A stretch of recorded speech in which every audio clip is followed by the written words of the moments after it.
Bill, thanks again for joining us. And I'd like to start at the very start and ask you when and where you were born.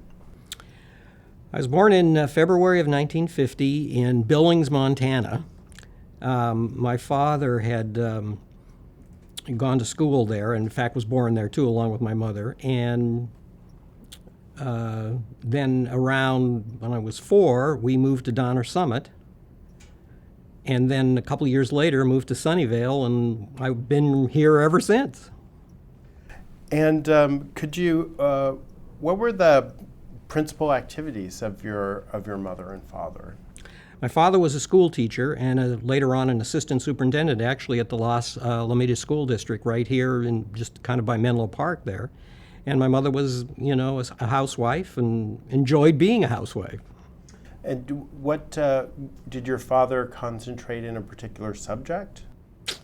I would say he was science-oriented, but he taught various grades as necessary because, he taught in a one-room schoolhouse at Donner Summit. So, he had to teach the full curriculum, but he was a science guy, but completely different than the sciences I ended up in. He was a guy who, was interested in biology, mineralogy, things like that. Taught slide rule, wrote a book on how to use the slide rule for elementary school kids. And he pretty broad-minded, but not at all interested in the things that, I came to be interested in. Did you attend the schools in which he worked? No. Okay. Well, I shouldn't say that. At Donner Summit, I sat under the desk while he taught often.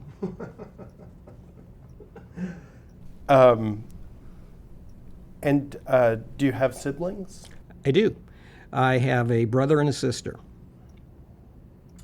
Well, I would imagine that with your father's career, that education would have been a big theme of your household. Was that the case? I think not in the way that you imply. I think that he certainly thought you should be educated and was certainly interested in that, but there was never any pressure for that. Neither from my mother. There was an expectation of, you better go get it right, you better go do it. But there was never, what was your grade on that kind of a thing. It was pretty straightforward. And on the other hand, he did encourage any of my interests. I became interested in a lot of things very early on, and he always encouraged it, but really no pressure, the way people talk about, kids being overpressured today, right? Sending me to tutoring or anything. Nah, nothing like that. Mm-hmm. Were there, was science or art or religion or politics? These are sometimes big themes in households. I wondered. Let's see, we never talked about politics, ever. They were pretty much a-religious. I wouldn't say science either. It was pretty much, I think they wanted you to be good people and go out and do something in the world, but there was not, it was kind of laid back in that sense. Well, you mentioned that you developed early interests in things that your parents, in a non-pressuring way, facilitated and encouraged. What were those? Really, the first thing I got interested in was Egyptology. I thought at one point I'd be an archaeologist for sure. I went and read every single book on archaeology and the Egyptians at the Sunnyvale Public Library. And this must have been like 1960, something like that.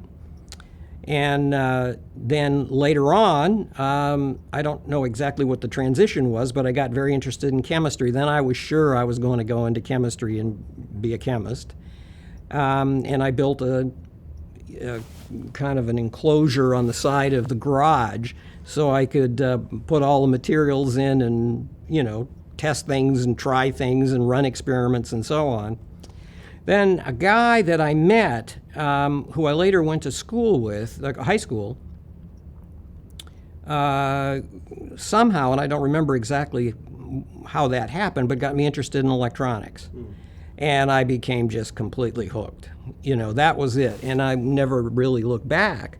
So I thought probably by the time I was in 8th grade, maybe a freshman in high school, something like that, that I planned to be an engineer, and that's the course I pursued. Please. In the chemistry era, any explosions? Yes.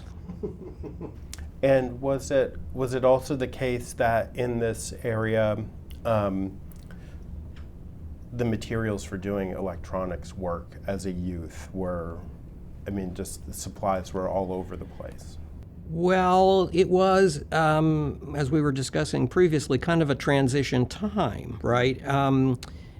The first book I encountered was a guy named Morgan wrote several famous books on electricity and radio. It was like the first book of radio and electricity or radio and electronics. And of course, this was the day it was in. It was for boys, not people, but boys. And all of the examples were tubes. So the first thing I ever built was a tube radio. And I don't remember exactly where I got it, but I slowly scrounged things together and, made it and got it to work. And this was an era when still a lot of military surplus from World War II was available. And so you could sometimes get parts, at military surplus kinds of places, old World War II electronic stuff. Did you move your operation from attached to the side of the garage to inside the garage, or where did you do this? Well, my father wanted a shop in the backyard, so we built a shop in the backyard, big. It was probably 20 by 20. He had enough room on his lot to do that. And I used a little corner of that. And it was primarily a wood shop? He was primarily interested in woodworking kinds of things, yes. And were there a variety of the surplus electronics places like there were later? There were, but most of them were in San Francisco on Market Street. And so I would badger my father to take me up there. This was long before I could drive. And, sometimes you'd go through and they would have it, like, I don't know if you've ever been to Hall-Ted or Hall-Tech Electronics. It was pretty much like that except for military surplus. And, you'd find things you could use that you couldn't easily find otherwise. And what would you characterize, or can you characterize, just what it was about electronics that seized your attention and your curiosity? I would say it was probably the variety of it. You could do a lot of things. It wasn't just limited to, for example, building a radio. You could also, build an amplifier. You could build a doorbell. You could build an intercom. And of course, it went on from there. More, as I learned more. Remember, at the time, I knew really very little other than what those books said. Right. And it became, I would say, endlessly fascinating. Right. Were there other of your school peers who were similarly hooked into electronics? In high school, yes, there were a few, but even then, that was a pretty small number. I don't remember how many, but it was, maybe 5, 10 at the most, or at least that I was aware of. Yeah. Was there any kind of formal way that you all could pursue your interest, like an electronics There was club? a radio club, and I participated in that, but not constantly, just on occasion.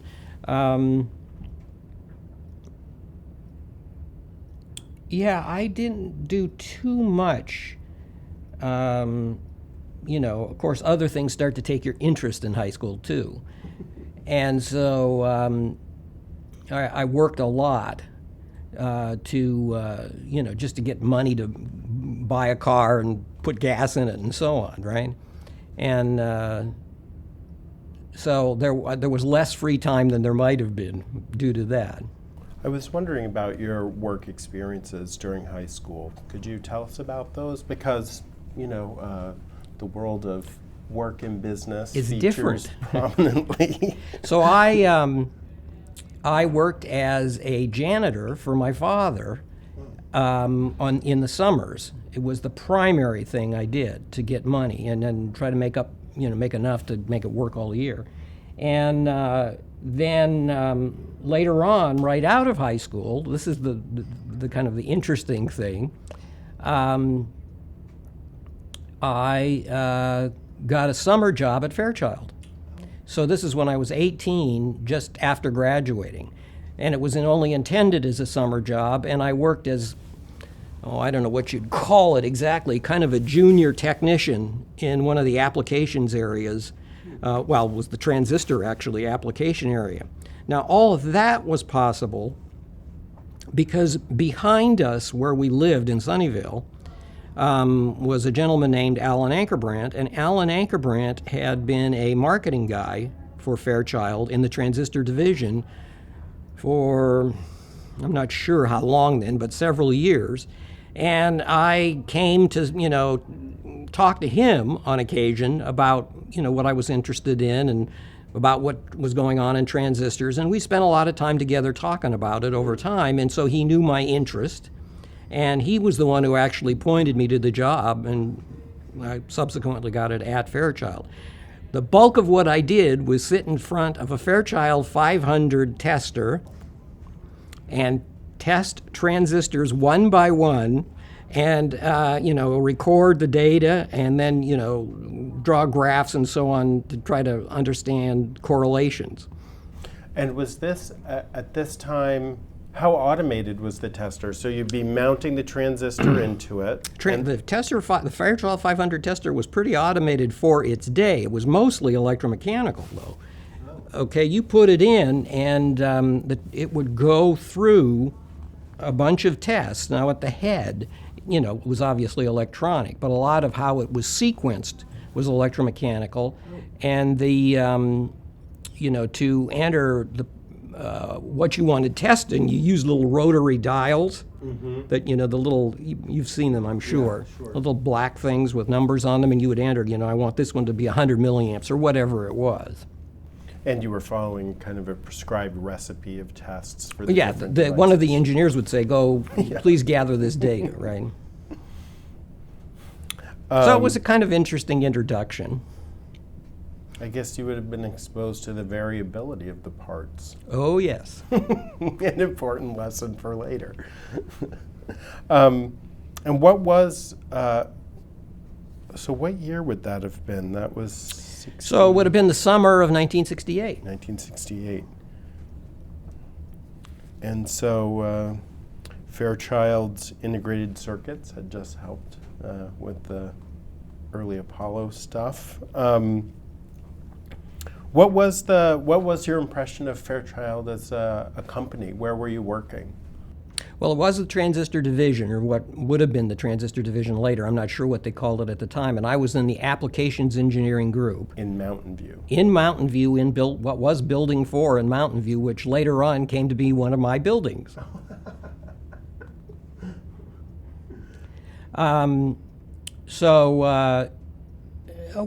It was all big and new when you're that age, I think, right? I remember actually Hogan coming around when Hogan took over Fairchild, coming around and shaking the hands of everybody, including my hand in the applications engineering department, right? And but other than that, it was pretty much, get the work done. Mm-hmm. And I met people. That was interesting. But for the most part, I'm not sure if any of them were there when I showed up again later. I can't think of any except Alan Ankerbrandt. But it certainly didn't dissuade you from an interest in the No. semiconductor I would say it was a good experience. Yeah. But it was a, really kind of an 18-year-old experience. And it was also it was a narrow experience. What was your, were you kind of aware of what was going on more generally in the area around semiconductor electronics and transistors? I would say vaguely. Okay, and again, this was before I'd had any formal training, and while I did, do projects and so on, and I read lots of magazines and so on, which is what, of course, all that was available at the time. But I wouldn't say broadly aware, no. Did you have, I was just curious if you had a sense that you knew that you were kind of at the center of the action in semiconductors? Well, I realized there were a lot of companies in Silicon Valley, right? I mean, I think we even called it Silicon Valley then. And there was a lot going on. Fairchild was quite prominent at that time. And there were multiple buildings and multiple locations and multiple fabs all in the U.S. All of the, the manufacturing, of course, was, even then, was offshore, the actual assembly. Right. No fabs, though. And, Fairchild R&D was up over where Gunn High School is. So, and there was a lot going on there, and I was aware of all of that. But I would say more just at Fairchild as opposed to broadly. Right.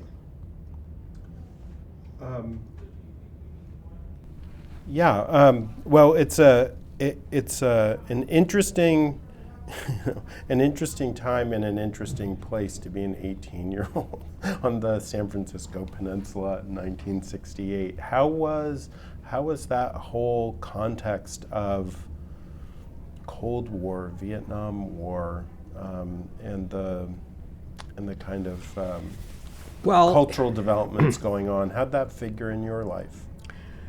Well, somewhat strongly. So I graduated from high school at Fremont High School at the time, and I, needed to go to college. I didn't have any money, and ended up going to Anza Junior College for 2 years in the engineering program that they had, which I presume they still have, I don't know. And which meant that you took all of the first 2 years courses that you would take pretty much at any engineering school, right? All the math, all the science, all the chemistry, all the physics. And, of course, the war was heating up during this time, and I ended up with a very low draft number, and I really wanted to finish school. So I then transferred to Santa Clara. And, I was, again, very aware of it, so I worked really hard. And in the middle of all this, I got married at 20, because that's what you did in those days. And, but by the time I graduated in 72, all of that had kind of dissipated. The war had wound down, the draft had been essentially eliminated, and so I didn't really have to deal with that after the fact. All I had to deal with then was finding a job. Was it necessary for you to work during your college experience? Yes, I worked, in fact, in the summers and part-time during the year for a company called Orion Products. Orion was a small company that was off Central Expressway. I forget the street it was on, in one of the older buildings off Central Expressway, about, a quarter of a mile before you get to the now TI, formerly National building. And they built high-speed digital tape recorders at the time, and I worked basically as a technician on those. And it was only, maybe 10 people total with 5 engineers. And they got contracts from people and then built specialized tape recording for various, mostly government contracts. They had a specific kind of a tape drive mechanism that was kind of unique, and they could record for very long times with it. And that was attractive in some applications. So I worked on the electronic stuff for that. Pardon me. Now, would they have been used in conjunction with computers? Yeah, but we didn't really do that. I mean, we built the tape recorder and the electronics to get the tape written and get the data back off, read back off again. But all we did is we met an interface. And, presumably it was used somewhere else with a computer, but we didn't, it was fairly compartmentalized what we did. When did computers sort of figure into your experience? When did you become aware of digital computing? When I got to Santa Clara. So I had never, I was aware of them, like anybody might have been, but I had never even touched a computer until I got to Santa Clara. The first class I took was applied mathematics. And the first day of the first class, he said, go write a Fortran program to calculate the rung cut of, differentiation method, and have it turn it in tomorrow. And you get to use an IBM 1130, which was, IBM 1130 was transistorized, but I don't know if it was silicon by then. Anyway, so I had to go learn Fortran that night as well as write the program. And this was a little bit unique for me because everybody else had experience. All the non-transfer students had experience, right? Not me. So they were assuming that the other Santa Clara students had been exposed along the way to that point. And it was actually a good experience at Santa Clara because you went in and you had people would help you, but it was still all IBM cards at the time, right? But you could do your own stack. You could submit it yourself to the machine and so on. They let the engineers have their own machine, and you didn't have to deal with any IT, priests or anything, right? And what was that kind of trial by fire like for you? Did you like computers after that, or? I did, but I thought it was interesting. And I got it. I got exactly what it was and what it could do and so on. But I was just it didn't figure prominently in what happened at all until much later. And were you? Some other people I've interviewed who went to Santa Clara did it on a kind of a commuting basis. Was that commuting? What do you mean? Well, living in a different, not living on campus, commuting down to take their courses. Well, I was married, but by then we lived in a little apartment about half a mile away from Santa Clara, and I walked. And was your wife a student, or was she? No, she had graduated with me at Fremont High School, and she went and got a I don't know what, it was some kind of a degree that allowed her to be a nursing assistant and X-ray technician, and that's what she did. She basically kept us in food. At a hospital nearby? No, at a small clinic with a few doctors. Mm-hmm. And I was just thinking about your interest in electronics and your previous voracious reading about Egyptology. What sorts of things were you reading for pleasure? Were you reading science fiction? Oh, of course. Okay. Of yeah. course. What was there any particular?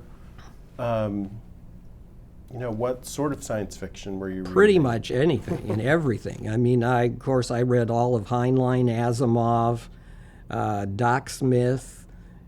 Pretty much everything that was available at the time that, people would consider probably the classics now. Mm-hmm. All of it. Was there a particular... Lord of the Rings, of course, mm-hmm. which is not exactly science fiction, but... Yeah, the was very popular at the time. The Venn diagram of that interest is almost a circle, I think. Mm-hmm. Was there a particular bookshop, or do you recall where you were finding No, this I don't stuff? think so. I don't remember where I bought it. Pretty much wherever I found it, I think. But right. And sometimes I got stuff from the library again, of course. Mm-hmm. But no, not really. I really was busy. Yeah. So, like in college, I was working as well as going to school. So my free time was relatively limited. I didn't get the college experience that people experience now, or a lot of them even experienced then. No, It was kind of a little bit nose to the grindstone at the time. I mean, the counterculture was still going Oh, full yes, blast. I was right in the middle of that, too. Okay. But being somewhat of a conservative guy then and somewhat of a conservative guy now, I was appalled by what was going on in San Francisco. And I knew a lot of people who were partaking of it. But, yeah, I certainly have met a lot of people since who did. Please, go ahead. But I mean, that was not, you were busy with your life. You were not part of that scene. No, not in the slightest, no. But again, I wouldn't, even if I had been interested, I wouldn't have had the time. So you're at Santa Clara for 2 years. How did your particular interest in electrical engineering evolve? Did you come to really be attracted to one particular area, or? Well, no, really, because of the electronics things I mentioned earlier, I really knew I wanted to be an electrical engineer. I never had any doubt, so I was always on that electrical engineering course. And no, I mean, that was the program I stayed in. I guess I was wondering I was trying to get at within that, was there something that was really pulling you, Well, at the time, there wasn't as broad of an opportunity as there is now. So there wasn't really too much. I mean, you pretty much were as they would have defined it, an electrical engineer, okay? You're going to be a civil engineer or a mechanical engineer. Right. There wasn't much more differentiation at the time. And they did teach, they taught computer stuff in it. I mean, I had basic, digital electronics with 7400 type ICs. You're familiar with those? Those are the TTL? TTL, right. Yeah. Right. So everything we did with TTL and, wireless breadboards and so on. And I took those classes. But I also they required a kind of a core curriculum. You still had to take classes in like electrical machinery, things like motor generators, which is not, I don't know if they still do that, but it's not, it's much more of a narrower field today, or it's maybe not so much even narrower, but there's a much more broad opportunity overall, right? So you had to take those, and you had to take some civil engineering kinds of things, statics and dynamics, those kind of things. But my goal was some kind of electrical engineering when I graduated. Were local companies recruiting on campus? Well, we're coming to one of the more humorous parts of my story. So it was a tough time economically in the Valley. Okay, 72 was not your greatest time in the Valley. I don't remember exactly why it was, but it was true. And many of the people who worked who were attending Santa Clara did get intern jobs at HP. HP, of course, was very big here then. And perhaps there were other people who got interns other places, but the ones that stick in my head were several of my friends who got HP internships. But they, I didn't really pursue that because I was already working at Orion and getting paid for it, and so I wanted to not lose that, so I stuck with that. Possibly in the end, well, as things worked out, it probably wasn't, but it could have been a mistake. When I graduated in 72, or before you graduate, you start thinking about it. Perhaps in December of 1971, maybe sometime in there, I was probably thinking about it, and I was having a hard time finding people who were interviewing. All right. Now the guys who had been interns got pretty much, you can start, July 1 or whatever it was, and all of them did. All of them went to HP.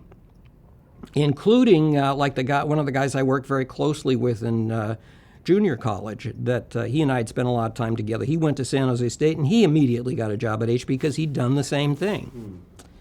So I struggled to find a job. and in fact, flat did not find a job. Now, I had graduated pretty well in the class, and I couldn't find one, so it wasn't that.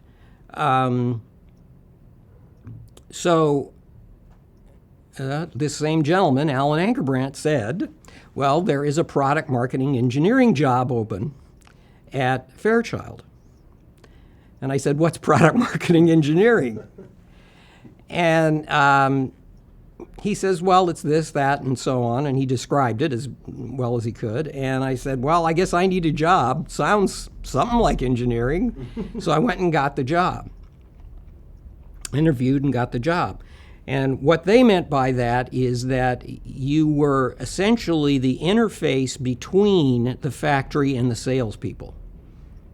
Okay? So in addition to giving input, for example, to the operations and engineering in terms of what are customers asking for, you had to, state that in a way that the salespeople could understand. But it also meant you had to deal with all the sales side of things, not the sales itself, but the sales input to the factory, and make that so the engineers could understand it. And also you were involved, for example, in quoting pricing, in solving product problems. You were in some way almost like a tiny little operational manager on your own for your territory. And that turned out to be very interesting. So I went there, and on my first day, I was given a stack of paper this high. And these were customer specifications for transistors. This was in the transistor division. These were customer specifications for transistors. And they said, all right, go through them and review them all and assign one of our internal part numbers to them. And so I did. And it was very helpful. It was, it was a good thing to do in general, but it was very helpful to me. I learned a lot just doing that.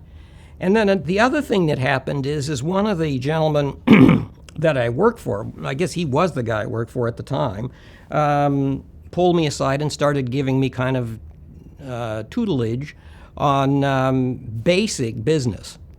Okay, how do we do costing here? How do the P&Ls work here? How does the balance sheet work here? And so on.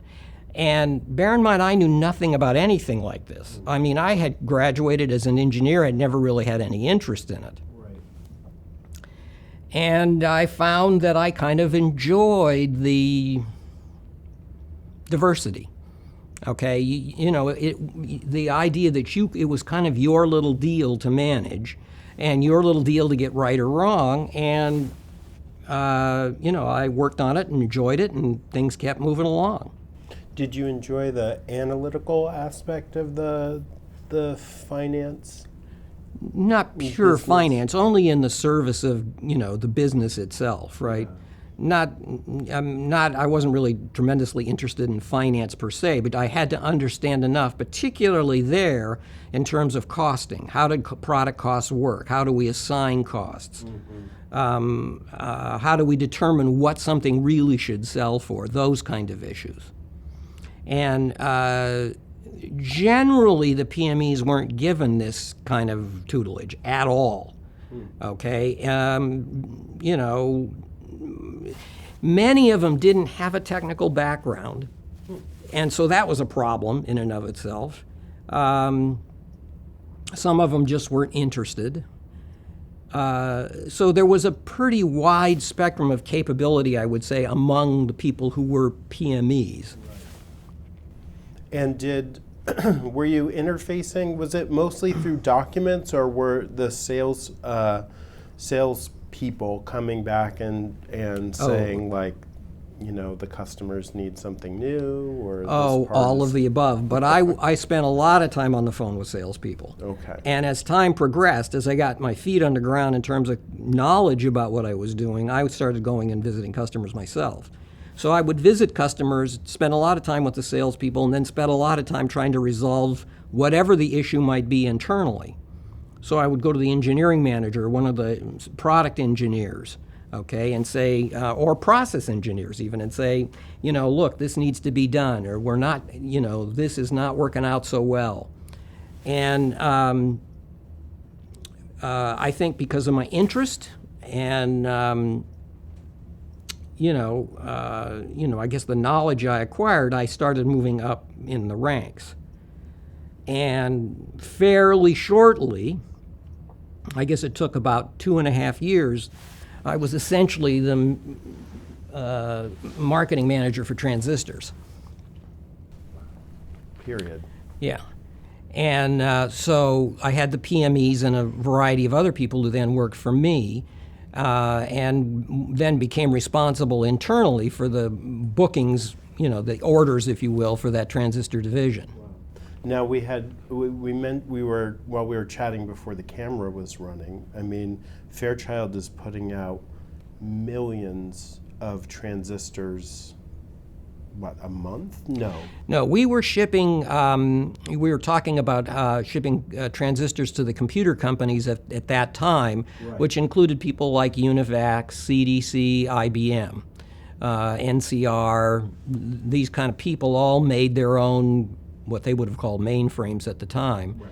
And, the primary component for that was an NPN switching transistor, and we were shipping as many as 1 million a week of the NPN switching transistor that was the key component to make their gates on their little PC boards. Right.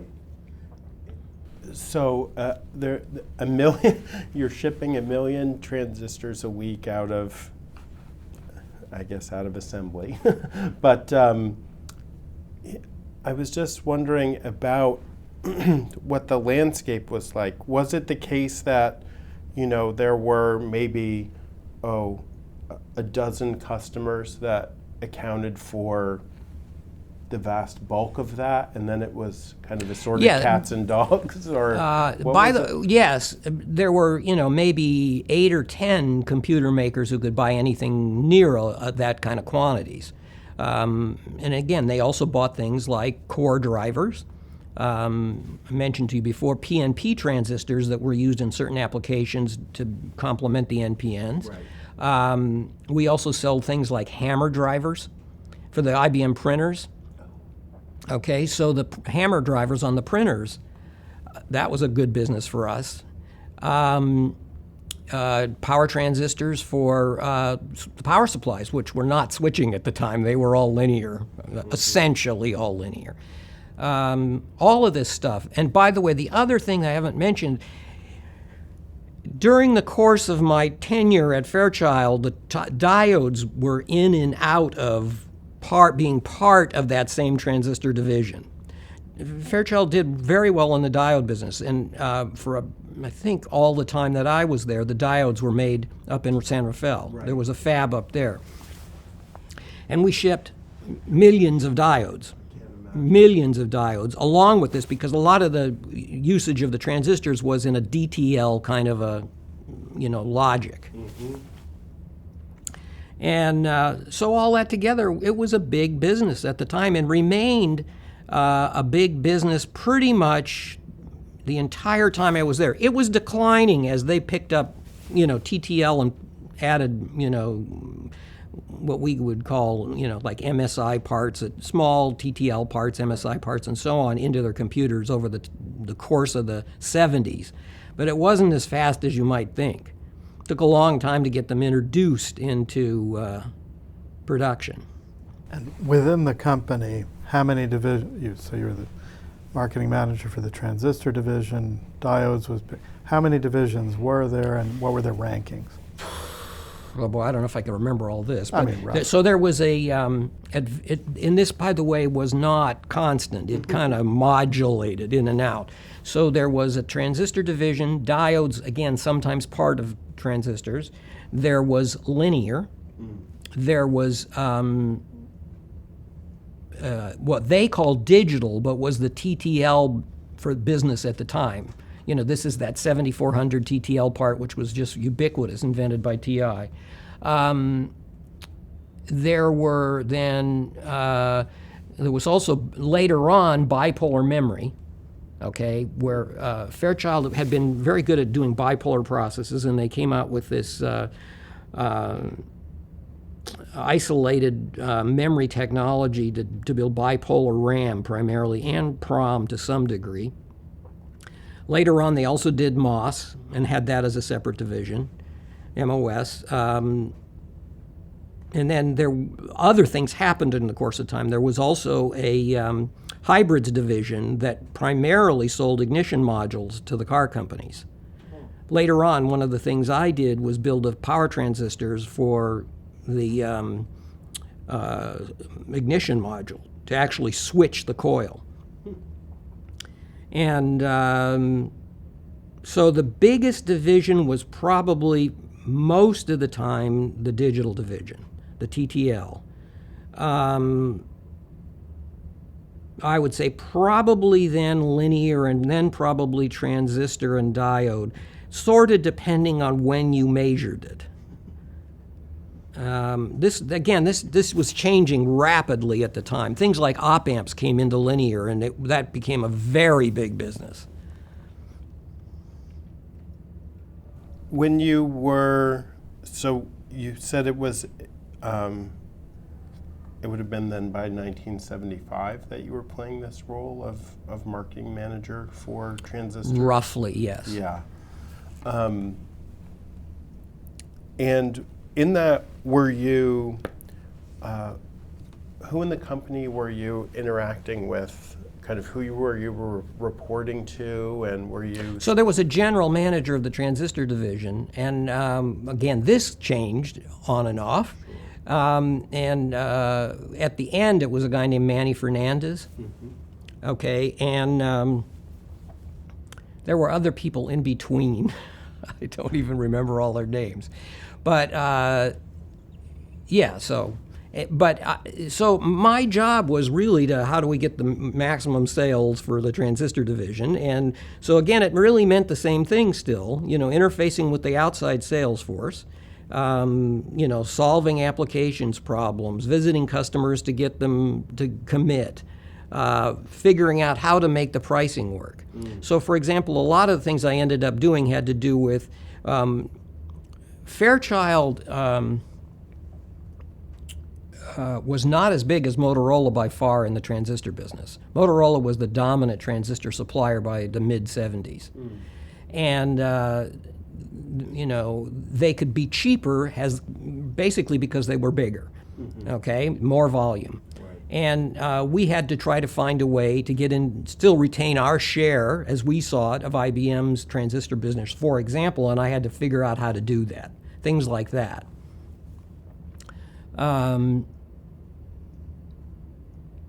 Yeah, I mean, in many ways, it was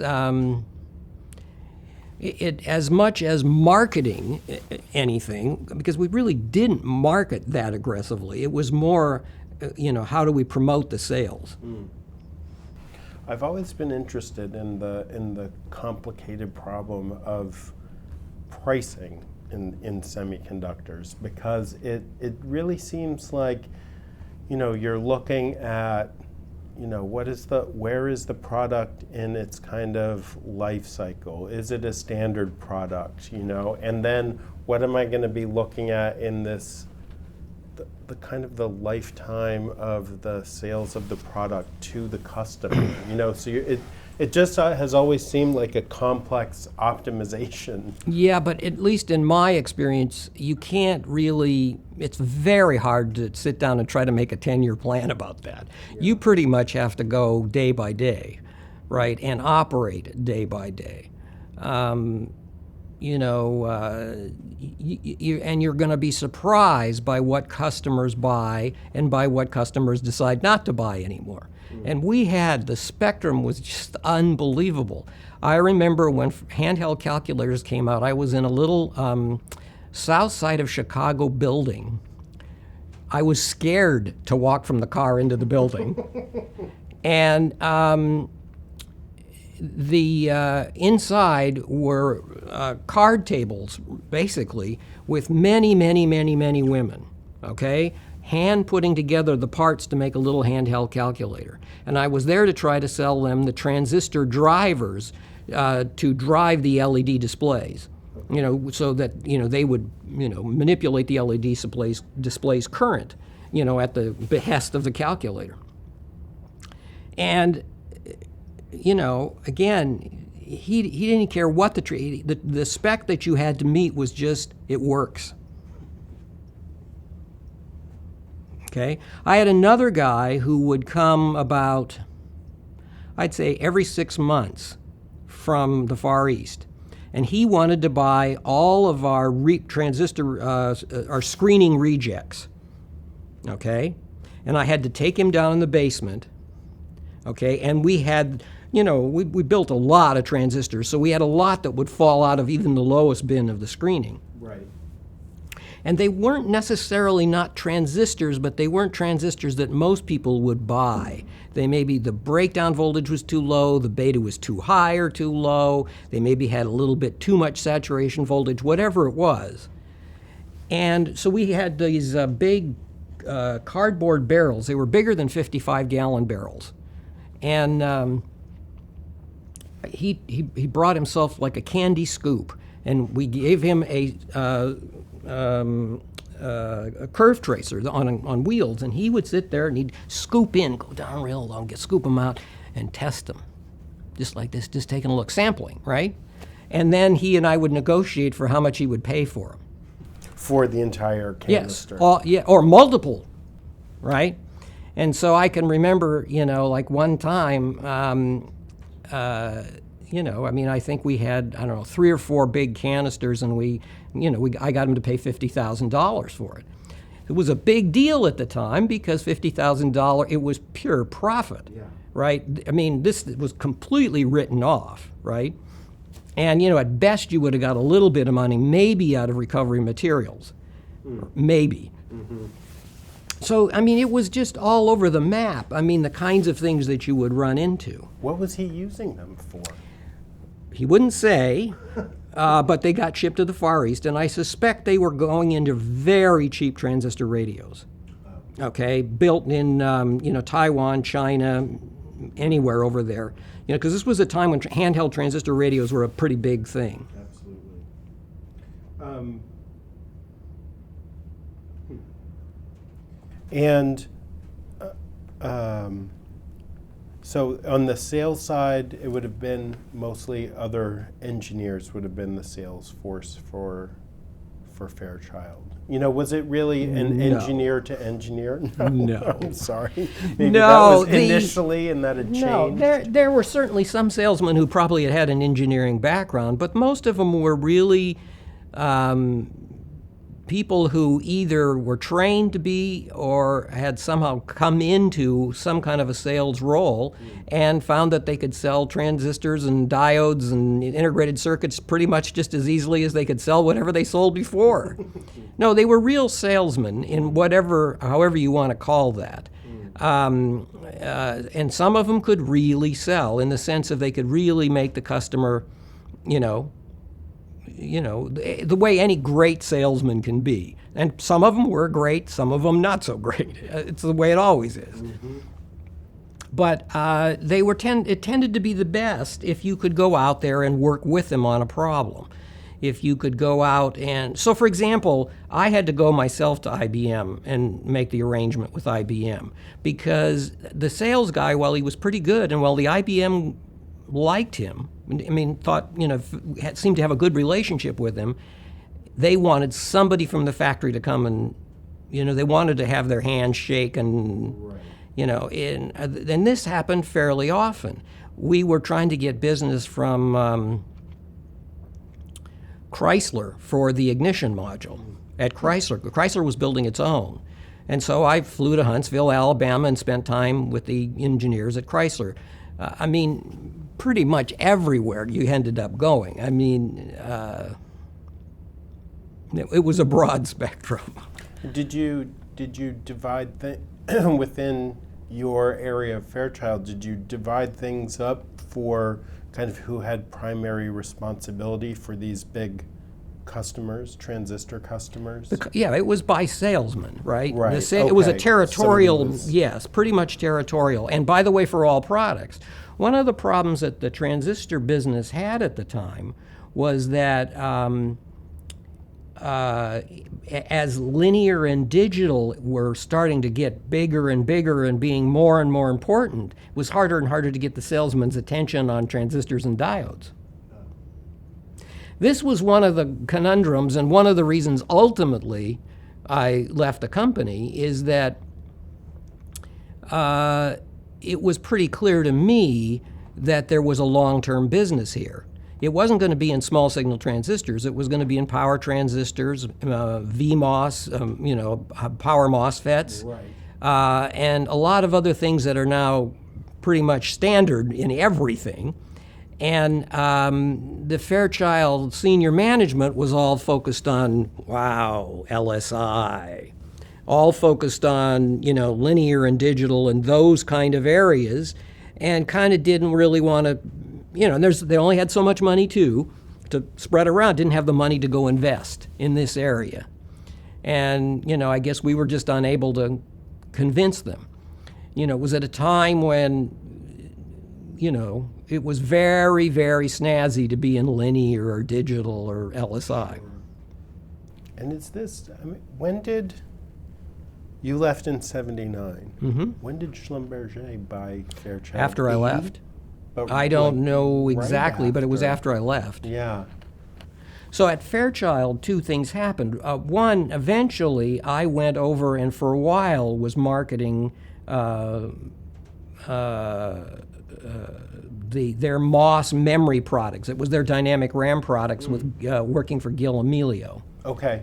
And I did that for maybe 9 months or a year. Then I went back and became general manager of the power transistor business. Okay.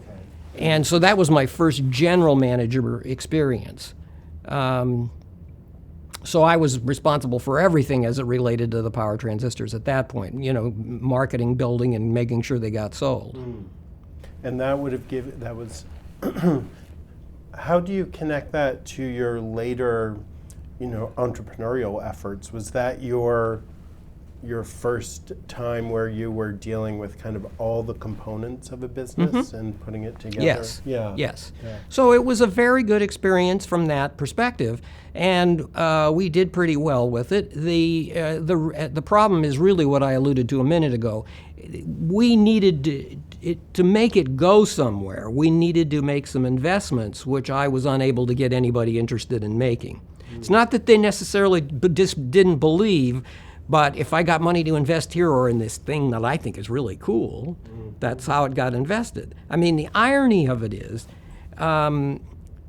again, there are approximately 60 power MOSFETs in every car right now. Right? And I was, I had already made a deal to actually resell Supertex's FETs, MOSFETs. Under the Fairchild label by buying wafers from them and packaging them ourselves and so on, but I just couldn't get the money to do pretty much anything. With the investment, did you need a different process, or did you just need allocation of? Oh no, we just needed a little bit of money. We didn't even need that. We needed some money to improve one process, and we needed money to actually, do what needed to be done to get a MOSFET business into business. But this was all, relatively speaking, small, probably $100,000 in total. Oh, wow. This wasn't millions of dollars, right? I mean, but there was a lot of demands all over for cash. And was you moving back, taking that general manager role for power transistors, were you still, where was Manny Fernandez in that? Was he in a different area, or was that moving So my back memory to- fails me at this point because I can't remember exactly how this all ended up working. I think Manny had left. Okay. All right. Manny left to go and work for Zilog. All right. And somewhere in their time when I was at Power Transistors. And he'd actually gone somewhere else first. he had gone to, I don't recall, what's the name of the company that does fiber optics back east? Oh, it's right on the tip of my tongue. But anyway, it is. There is a company that is very famous, Corning. Yeah, Corning. Corning. He had had been working for Corning in their fiber drawing business. Okay. To build optical fibers, glass-based optical fibers. And then I guess he got recruited into Exxon, and then Exxon put him into Zilog. Okay. All right. And that's ultimately how I ended up at Zilog. Before we get to his kind of recruitment of you to Zilog, if you will, could you talk a little bit about him? Because I recently became acquainted with him from some materials we have in our collection around Gavilan Computer. Yes, Gavilan. I know Gavilan. And he just seemed like quite an interesting and dynamic character, so I wanted to hear from you about him. He is. I knew Manny very well. I worked on and off for Manny for several years. You know, I mean, as you said, I would say what you said is true. I mean, he was dynamic. He tried to get things done. I think he's a good guy. Okay, I really do. I mean, I didn't have any qualms working for him. I don't really actually know what his background was, though. Personally, I don't know if he had an engineering degree or not. I think so. But yeah, I mean, all around good guy. I think that, I mean, I know the Gavilan story pretty well, but only left-handedly. I mean, I didn't have any direct involvement. And, you know, that was too big of a bite, is what it basically was. Just too much to try to do all at once. Right, the sort of graphical user interface stuff and a portable computer. It was. Yeah, and they were trying to do all of it. It was just printers, everything. Oh yeah, the integrated printer in the back of the thing. Yeah. So how did he get in touch with you about Zilog? I think maybe I got in touch with him because I felt that, you know, I needed to do something different. It had, you know, after the 7 years at Fairchild, I'd enjoyed most of it very much, but I realized I wasn't going to be able to get anybody to agree to put the money where I thought it was needed, and I thought maybe it's just a good time to go and do something different. I was interested in, you know, potentially getting into more exposure to the computer business. I had a little bit of that working on the MOSFET memories, the dynamic RAMs. Right. And he said, well, you can come over and we have a job opening for a strategic planning guy. And I said, that sounds fine. And so I basically went in 1979 over to Zilog over on Bub Road. And he wanted me to try to organize all the different activities that were going on, you know, try to make some sense of them. There was a lot going on at Zilog at the time. And because remember, Zilog was building components, building development systems for components, building computers, okay, building a network, and was about to embark on building a mini computer. And this was all for a fairly small company. So it was a lot. How many people would you say there were, you know, order of magnitude? I honestly don't remember, but if I had to guess, I'd say 300 or 400. Okay. So that's a lot of activity for a group of that size. Right, and it's funny. When I got there, one of my favorite stories is that I quickly understood that engineers, software engineers in particular, were not the same breed of engineers I was used to. And so, you know, you would walk around in the engineering building. So the administrative building was on one side of Bub Road. On the other side of the road was the engineering building for all the systems engineering. The components engineering was in a third building over here. And you'd walk around and you'd see guys, sleeping under their desks, right? No shoes, things like this, which is, by the way, pretty much how it still is. And I remember the first time Manny came over and started walking through that building, he saw all these people sleeping under their desks with no shoes and went home for the day. It was just too much, right? Yeah, there was some story about the person with no shirt who was a manager or something. Oh yeah. I mean, there were some characters there, all very smart people. The thing you have to understand about Zilog at the time is that Zilog was another place I saw where the potential was gigantic. There's been many Zilog spinoffs. And, we trying to get it to come together and get everybody working on one thing was always a trial. A lot of egos, but a lot of capability. I mean, the Z80, by and of itself, did fabulously well, given that, it was, basically two men and a dog who put it together, right? The chips that we did has peripherals for the Z80 did better than the Z80 did. We did an SIO, what was called, and a PIO, and a DMA chip. So the SI was a serial interface, PIO parallel interface, and a DMA chip. And these could be used in association, and they were, connected to the bus of the Z80 in an easier way, and so on. And we made more money and sold just boatloads of those things. So the components business did pretty well. The problem that we had at Zilog is, where do we go now? Z80 doing real well, what do we do? So they were going to build a Z8, which is essentially a microcomputer, single chip, okay, for like controllers and stuff. Okay, yeah, a microcontroller based on the Z8. So that was a Z8. Then the big issue was the Z8000. Right. All right, and the Z8000, that turned out to be somewhat of a problem. It took longer than... It wasn't so people had much hoped. that. It was that the Z8000, it did what it was promised to do, but it had segmented memory.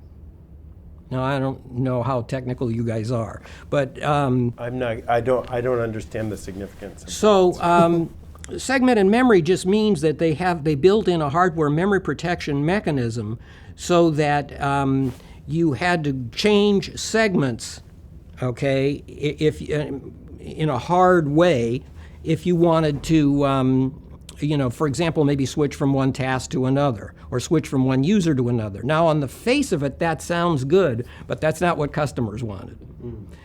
The customers, particularly the kind of customers who were going to use this kind of a chip, which was basically people who were going to try to build mini computers, wanted a linear address space.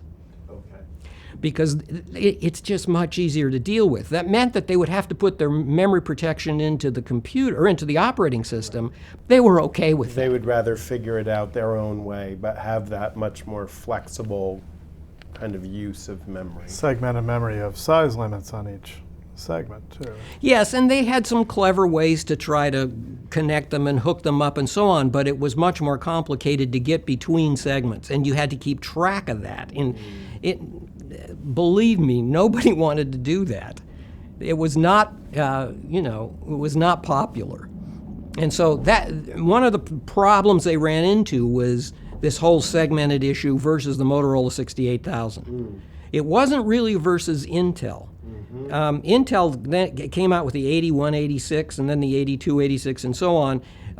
Those were more or less had some of the same problems that the Z8000 did, but the real winner for the average smaller business was the 68000 from Motorola.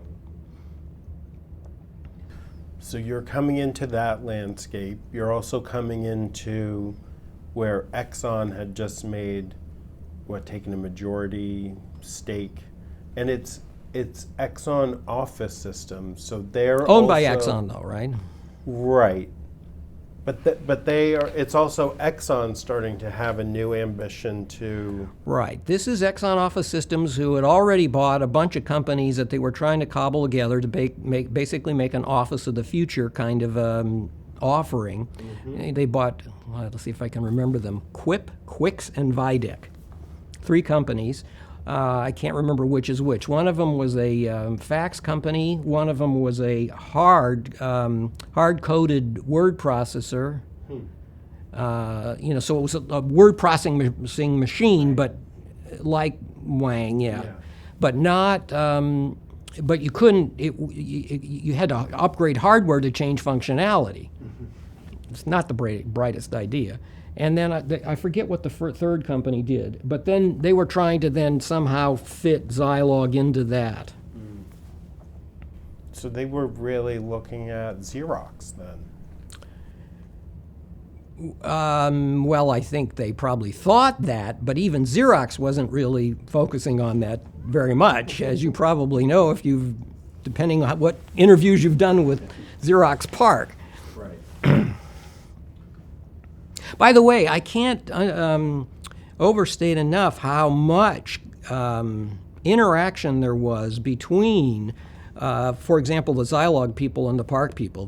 Everybody knew everybody, and there was a lot of back and forth, informal, not really formal.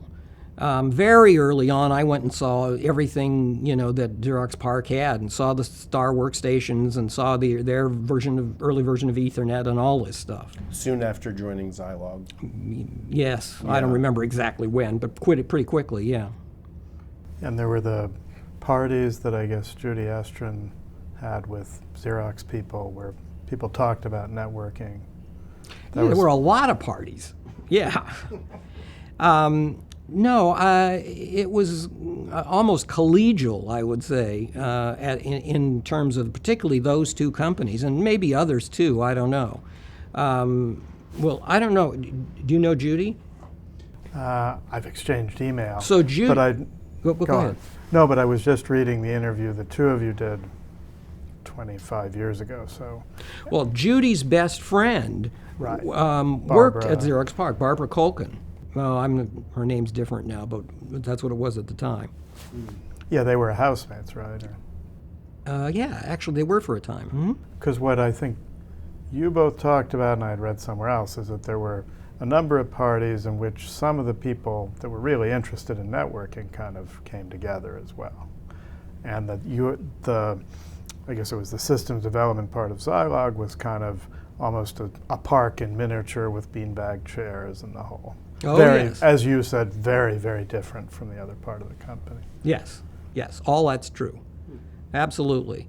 So there was a lot of informal interaction, and but everybody sort of knew that all of this was where the world was going. I mean, it was pretty hard if you were aware of what computing was all about to not look at Xerox and say, that's pretty much where this is going to go. It was pretty hard not to do that. Now, by the way, that was a lot harder to get to than it looked like, but it was pretty clear that it would get there. Go ahead. Oh, I was just going to say that. So at the time, Federico Fagin was still, after the sale, or the Exxon taking such a big share. So Federico was... So Ralph left, who was the co-founder, and Federico stayed, I think, all the time that I was there. Okay. Yeah, so Federico was, I don't know what his title was, but he acted kind of like CTO. And, yeah. And what was Bernard Puteau's role at that time? Bernard was the architect. He was the chief architect. Bernard and I had interactions. Particularly about this whole linear versus segmented address space. Oh, okay. Tell that story. No, there's no particular story to tell, but we went around and around on this because he had decided he wanted to do the segmented address space, and that's pretty much what was coded into the masks. And I said, Bernard, these people are going to want linear address spaces, and we went back and forth many times on that. And did you have much to do with Federico? He, as I recall, he wasn't really that involved in the day-to-day things. So no, I can't say that I did. Shima was there, of course, when I was there. And Shima is just overwhelming. There's very few people that you meet that are overwhelming in life, but this guy could literally, from the schematic in his head, draw the features on the ruby lith as they were going to be. Yeah. Just amazing. And so at this point, the ZNet was already around as a project. Yes, when I got there. And there was it had come out of the Ariel project. They had they were kind of all the same. I mean, that was just a code name. So there had been this thing called the Mcz Series, okay, which was the 8-bit microcomputer systems. They existed. And they existed with they had a 5 1/4 floppy disk. No, 8-inch floppy disk. And they had a Zilog bus inside, card bus inside. And, there was a CPU card. There was a SIO card, which could be, using serial connectivity, talk to a CDC hard drive. That was really a big thing, by the way, at the time. And then you could put like a more memory and then a printer card and so on. And these ran Zilog's operating system, which was called RIO. I think it stood for Real-Time Input-Output. And that worked pretty well. It just needed some application software. And it's one of the things we started working on. And then, the idea, because of all of this, as you point out, the networking floating around, we started working on ZNet. ZNet was intended to be essentially a low-speed version of what had been done at Park. Remember, there were no standards at the time, so you could pretty much do what you wanted. So I actually hired a guy to do the a transceiver for us, and we pretty much got it going. We had to have a team of people to write the protocols. And we did them. We called them vanilla, chocolate, and strawberry. And we pretty much got the whole thing running, as it were, so that you could, share data back and forth. You could have a server and so on. Pretty much the kinds of things that you would expect to see like 5 or 10 years later among a variety of computers. But it was probably all a little bit too soon. Overall, that was called the Ariel project. Okay. And Judy, when I got there, she was in charge of that from an engineering point of view. And I ended up, at Manny's request, becoming the general manager for the Z80 systems, Z80-based systems. There was another guy who became responsible for building a Z8000 system. And there they were trying to build a full-on mini-computer replacement using that Z8000 we talked about, which, by the way, certainly could be done. And if you're doing it yourself, it probably is okay to do it that way, but it was pretty hard to sell that architecture to somebody. So they were off doing that. And then there was a third piece of the business, which was still doing the development systems for the chips. Because at the time you had to really provide development systems to customers.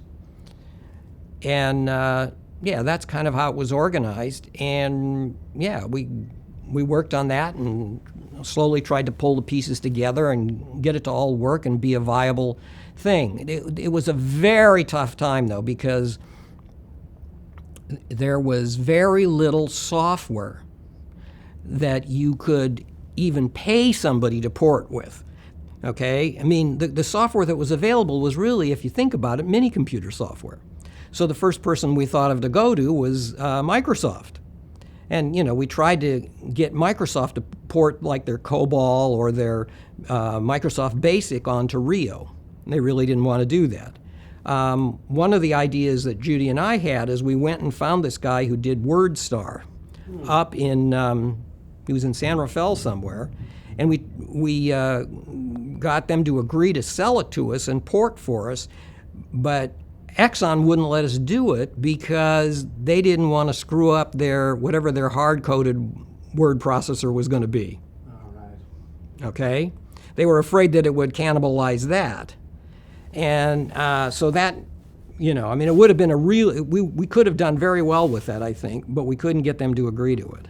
But you meant microcomputer software, not mini. You were looking for micro. Yes, we were looking for microcomputer software, yes. And had this gone ahead as you hoped, you would have had microcomputers running, networked fully together with good software at that point. Yes, that was the direction we were going. And, it was probably a bridge too far at the time simply because there were a lot of cooks here, right? I mean, there was the Exxon cooks, and there were still a lot of issues, where does the money go? How much do you put into this Z8000 versus how much do you put into the Z80? All of these issues were all hanging around. And the... Oh, no, please go ahead. But I take it, though, this would have been a much lower price point than, say, the Star, which was obviously Xerox's emerging entry for doing something similar, but at a much higher price point, right? Yes, it would have been, and we did sell them. It's not like we didn't sell some. I'm not sure we actually ever sold any with the ZNet on it, but we did sell MCZs. I don't remember the volumes right now. It was small, but we did sell them to people who did use them with COBOL. We eventually got some kind of COBOL on them for, small business accounting, things like that. But how was it different from, because obviously Xerox was the one. But Xerox really wasn't selling anything. This is 80. There wasn't, huh? The Star We're was in 1980 right now, right? Yeah, but what was Xerox selling? The Star was never sold. I don't think. Oh yeah, but not very much. I mean, yeah, Yeah, It okay. was, but not, maybe not until a year later. but it would have been, like you but it point was out, very 10 times the price or something. Yeah, it was part of $100,000 kind of. Yes. Okay, so you were looking at a different market. Almost competing with clusters at that time. Yeah, maybe more like data point is the way to think about it, right? And but it was, from my perspective, it was unclear what was going to happen. It was once again a case where there were so many people in charge with so many agendas that it was hard to sort issues out. And so all of this led to, at one point, I, for the company, went to I'm trying to think of what you'd call it, I guess a round table sponsored by one of the magazines at the time on multibus. And because we had used multibus inside Zilog for the development systems and some other things, and it was one of those things where everybody just talks and the magazine records it, and they write up an article about it. And I sat next to a guy who had his own little multi-bus company over off of San Antonio Road on this side of El Camino, or 101. And I went and visited with him just out of curiosity one day, and it was very interesting. He had a small company. I don't think probably the whole company was as big as this room. And, he was building boards and shipping them to customers because he had found a little niche for these boards, and they did this, that, and the other thing, and customers seemed to appreciate it, and I became very enamored of this, right? And I'm thinking, if this guy can do it, right? That's exactly what went through my head. So in a large way, he was the sponsor of it. I mean, it gave me some, food for thought that I eventually pursued. Now, about this time, Judy left the company and went to work with Ralph Ungermann at Ungermann-Bass. And, we had talked about it. And she went to work, I think she was their marketing person at Ungermann-Bass. And so she did that for a while, and there she wasn't really terrifically happy, but she did it. And then I worked at Zilog for a while longer, and finally suggested that we go build our own company. And this was, in fact, then the genesis of Bridge. And were you, the two of you were going out or friends? Yes. Or? Yeah. Okay. No, we were going out at the time. Well, I just wanted to ask just a couple, maybe take a couple steps back just to Sure. ask some follow-ups. One would have been like after you got to Zilog and you got into Xerox PARC and you saw what was going on in there, could you describe your reaction to it? Many people who we have spoken with kind of had an aha moment, or just kind of like, this is clearly the way that things should go. Yes, I absolutely felt the same way, and I realized that it was an aha moment, but it was a very expensive one. I mean, I realized how that thing was built, right? I mean, the Star workstations were very expensive and not at all built for production. So I was a little bit unclear on who would be the customer for something so expensive at the time. But yes, the idea of having a network on which you share printers and disk drives and so on, and of course the graphical user interface was all just absolutely the way to go. And, it just fed our view, and this is one of the reasons we kept working forward on ZNet at the time. There was no way we had the wherewithal to go build graphical workstations. That just is a whole nother level of investment. But we could do all the other stuff. And in fact, that's sort of what Ungermann-Bass and then later on Bridge did. They built products that allowed you to connect disparate things together, right? Yeah, Mark, did you have Well, it made me wonder the microcomputers, PCs are taking off in this period at the opposite end, the low end. So were you excited by those as well? I mean, how did you... Well, this was pretty much before that, except for maybe the Apple and things that you could buy at the computer store here. They were... I think we probably at the time viewed them more as toys than real products that you could sell to most companies. But what we did is we didn't try to revolutionize initially. Our original idea at Bridge meant bridge, to connect things together, right? And our original idea was basically to build bridges that would bridge networks, internetwork products, okay, connect networks through long distances, through, at the time, things like X25, connect different kinds of networks together. Those were the basic ideas of what that company was about. We weren't trying so much to build, anything like a Star competitor. Okay, it was more that we were doing what you were going to need as infrastructure down there to bring in everything else you had into that kind of an environment. And whenever you get into a new business, you have to find who is your natural customer. Okay, and the natural customer turned out to be, for Bridge, and to a certain extent Ungermann-Bass too, somebody who had one or more mini computers and wanted to share access just for plain old RS-232 terminals to those mini computers. That turned out to be a really important thing to people, and that's where we ended up focusing on. We tried to go out and offer people gateways, routers, and so on early on, and they said, "What's that?" It was too soon. So what we sold them were terminal servers. And then later on, as their knowledge built and appetite built, then we started selling them routers, bridges, gateways, those things.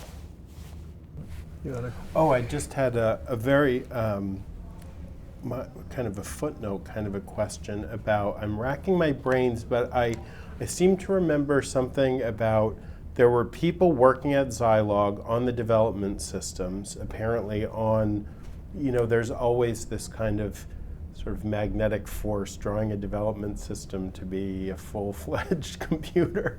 And I believe there was a story about people were developing something of a graphical user interface sort of system on the development systems for maybe the Z8000. Maybe this is, do you have any Oh, I know recollection what of you're that? talking about. And they went and worked, I can't remember where, Vision or one of these. So there was a group of GUIs. people who we did talk about building essentially a star-like computer, but it never really went anywhere inside Zilog.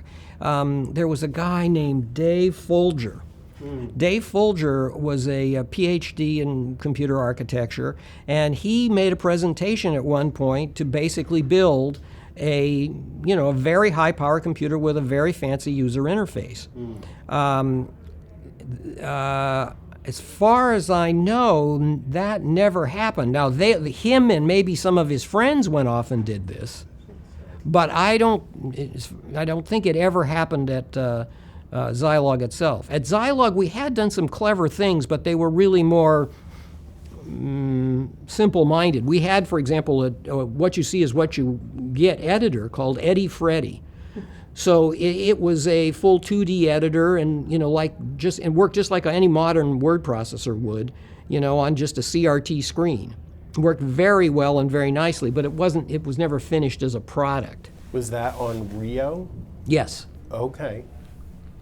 So there is, again, that very much that kind of Park idiom mixing through all of this. And I did want to, before we kind of drill down into the story about Bridge, I wondered if this would be, I was very surprised to learn in preparing for this interview, I hate to admit, but I was very surprised to learn about how many LAN companies or networking companies came out of Zilog. I was actually really shocked at that.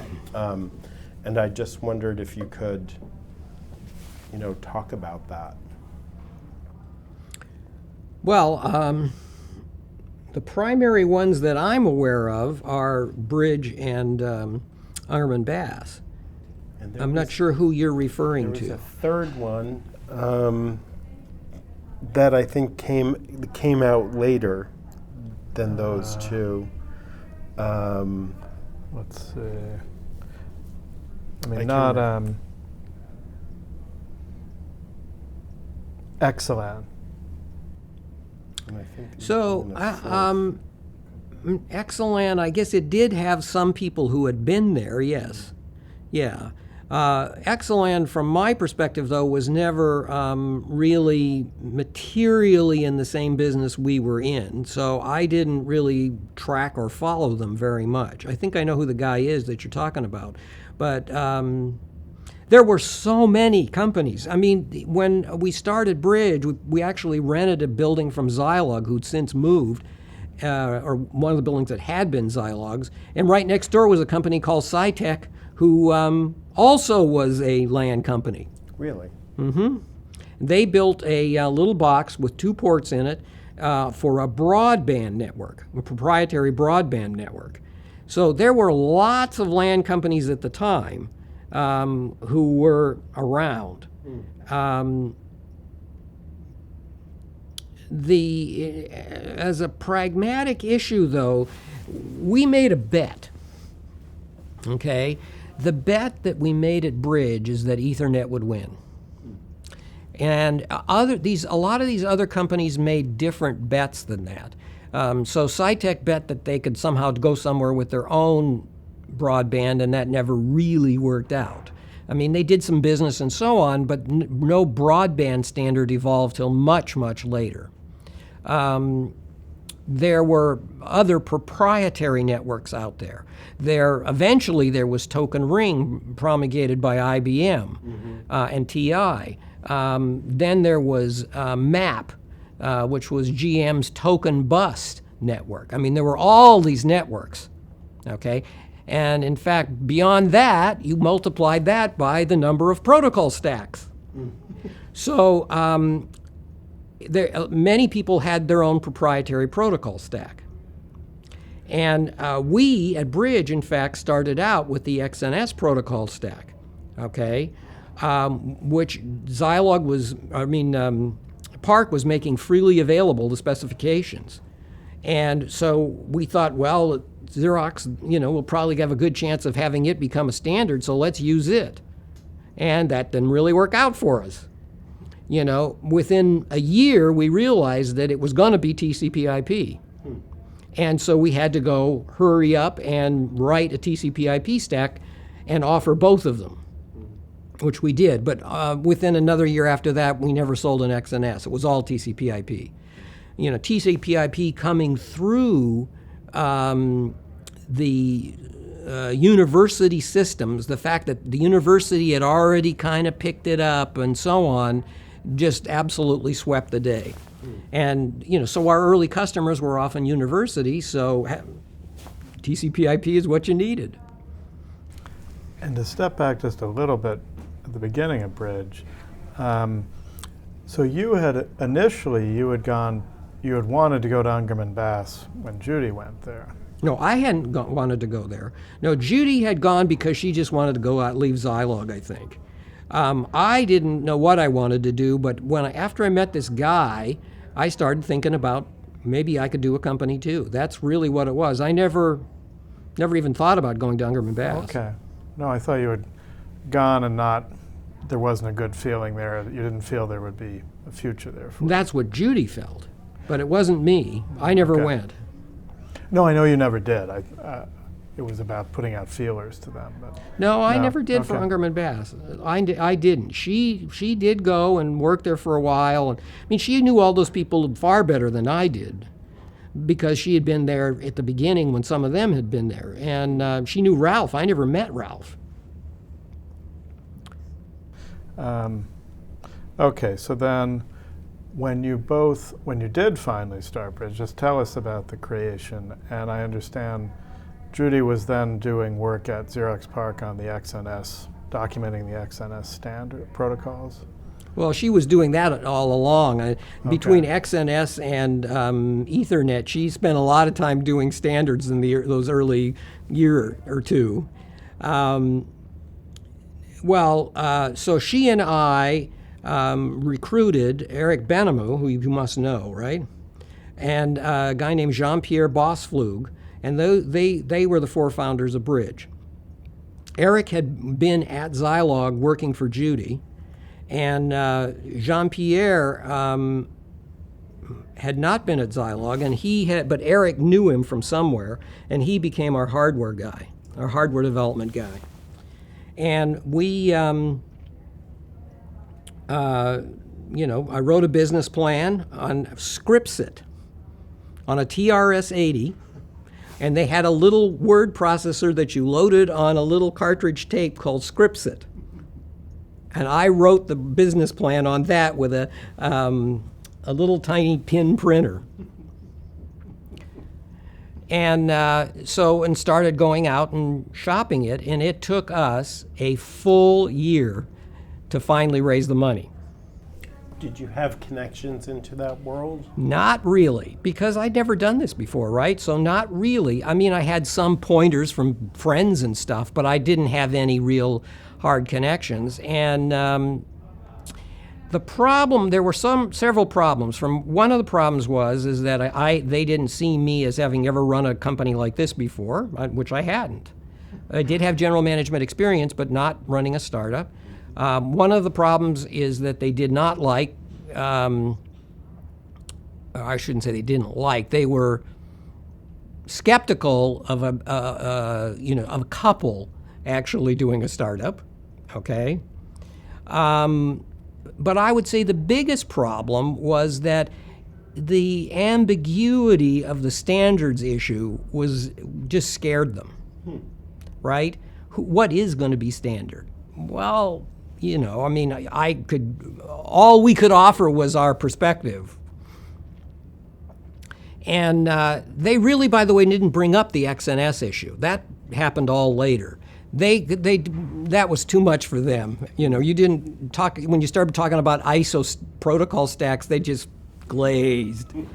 But they could understand the Ethernet thing. And, one of the biggest pushbacks we'd get is, well, Token Ring's going to win. It's IBM. Aren't you going to do some of that? No, we're not going to do any of that. And what about broadband? Well, broadband, you can go miles with broadband. I said, but there's no standards at all. And so he said, well, what if you need to go miles? I said, we have other ways to deal with it. And so we went around and around and around on this. And finally, Weiss, Peck and Greer, who was a notable firm at the time, I finally talked them into it. And so this is about November of 1980. And we're about to close our first financing. And they brought in Merrill Pickard, which was another big firm at the time, okay? And and then we brought in one third guy. I forgot who else they brought in. But we had enough money. We're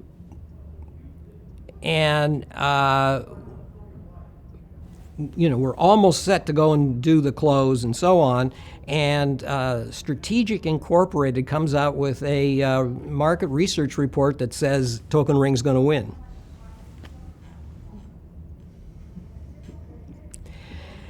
And so I had to do it all over again. I managed to convince them that no, in fact, Ethernet is going to win. That, here's the issues with Token Ring, here's where they are with the product. This is just FUD, in the classical IBM way. Fear, uncertainty, doubt, right? Oh. And, there is no product. There's no product that even exists. So they finally went along with it. And we started. Was this a known thing to you then, of IBM doing these kind of announcements of something that, something like Token Ring, that, as I understand it at the time, was we're going to have this great, fantastic thing. It doesn't exist at the moment, but that's going to come to just kind of plant a stake and scare I'm people forgetting off. a very important fact here. So,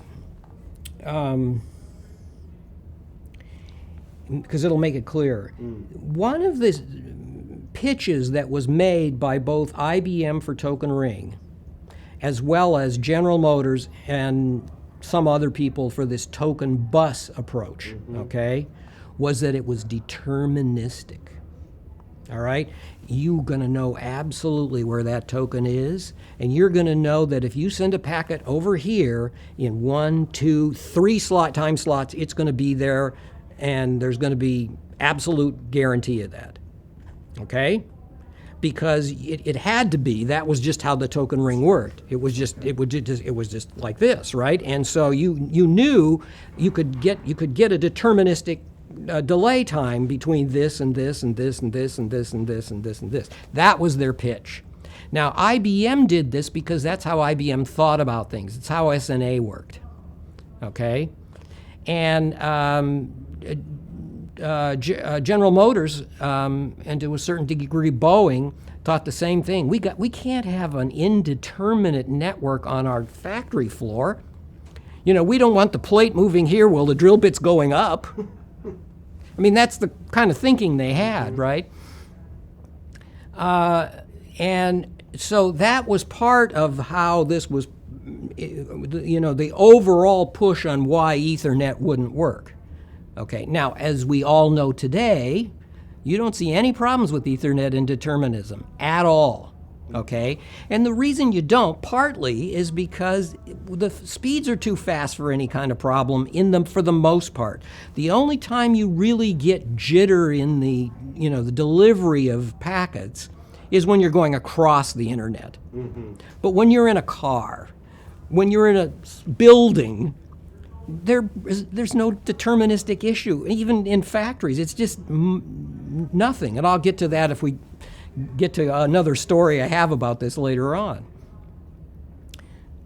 So we had to overcome this pitch that they were making about determinism, and that was a real big part of why, like, the strategic came out and said this, right?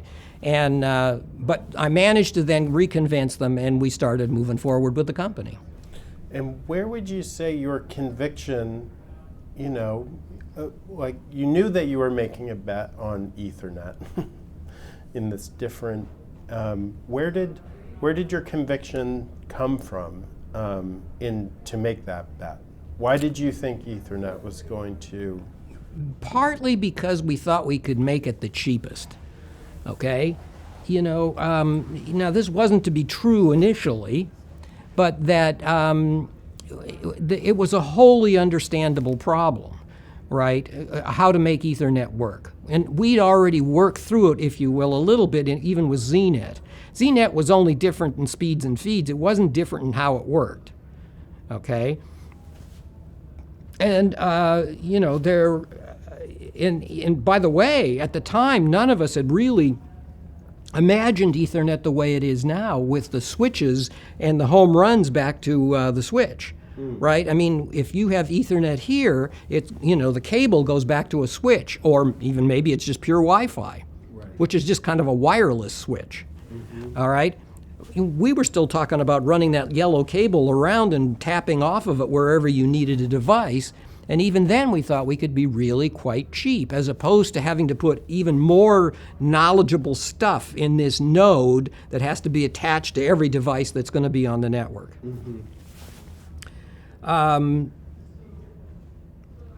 So that's what led us there. Again, early on it was tough. When we built our first Ethernet controller, it was 2 boards. And the Ethernet standard was 10 megabits per second, so we had to do, and we couldn't afford to wait for a chip. Chips were coming. We already knew that chips would be coming, Ethernet chips. But we had to get out there, and so we built our first Ethernet controller. One board was the data link level controller, and it was essentially all ECL, emitter-coupled logic. So, you know, so it was one multibus board, and then a second multibus board did the next layer up, the IP-ish stuff, and then everything else was done on a CPU, which just ran the rest of the protocol set. And now, you know, within a couple of years, the 2 boards were gone, and we could put on the CPU, we could put an Ethernet chip. We use the SEEQ chip. I don't know if you ever heard of that one. SEEQ, right. They were one of the first people who actually got a chip out, and it didn't work. So we had to code around that problem.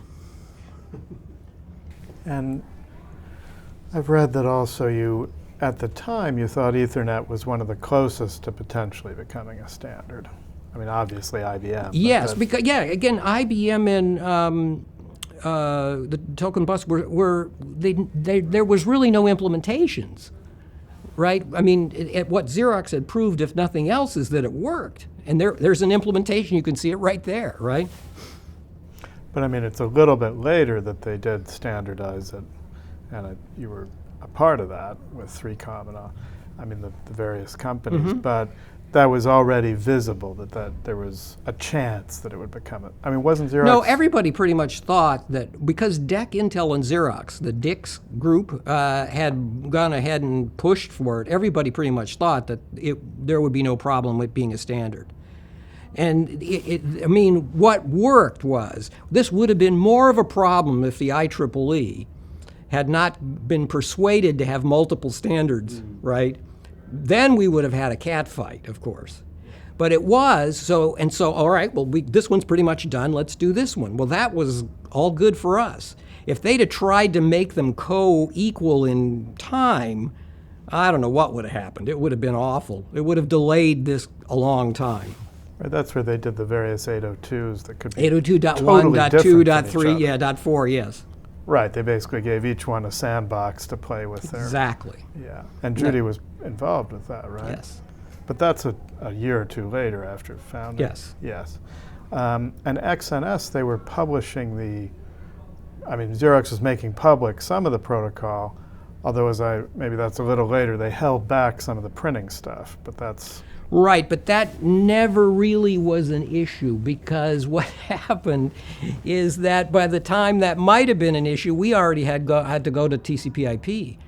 Xerox, again, they never took advantage of what they had. I mean, PostScript was magic. And, was left to Adobe to show everybody how magical it was. To some extent, Apple. But none of that ever became a problem, simply because we had to very quickly shift to TCP/IP. It became just absolutely obvious. Right, and I understand at the beginning, both you and Judy thought XNS was far, far superior to TCP. Yes. Or OSI. Yeah, none of us wanted to do OSI. None of us wanted to do that. But it really didn't matter. When faced with reality, you cave, I think. So the initial investment was how much? $1.8 million. Right. For 60% of the company, I think. So, and by the way, that was a lot of money at the time. That was enough to get us going through probably about a year and a half. So nowadays that wouldn't be, okay? But it was a lot of money, and it got us there. Now, one of the interesting things that happens fairly early on, so I'm president and CEO. Judy was, I think she was VP of Engineering, is what her title was at the time. This changed with time, but I think that was her initial title. And then Eric was VP of Software, and Jean-Pierre was VP of Hardware. That's how the initial organization went. And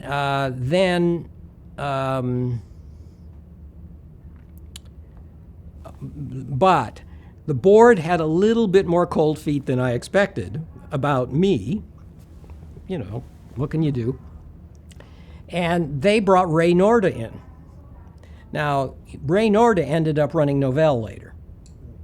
Okay, so Ray Norda was the guy that Novell brought in, who made Novell what Novell was for its, period in the sun. So, but Ray Norda was running a power supply company when he was put on the board of Bridge. And he was put on the board literally to back me up in case I turned out to be, unable to do it. This is just the kind of fun you get as a startup guy, right? So they brought him onto the board. Yes, just as a board member.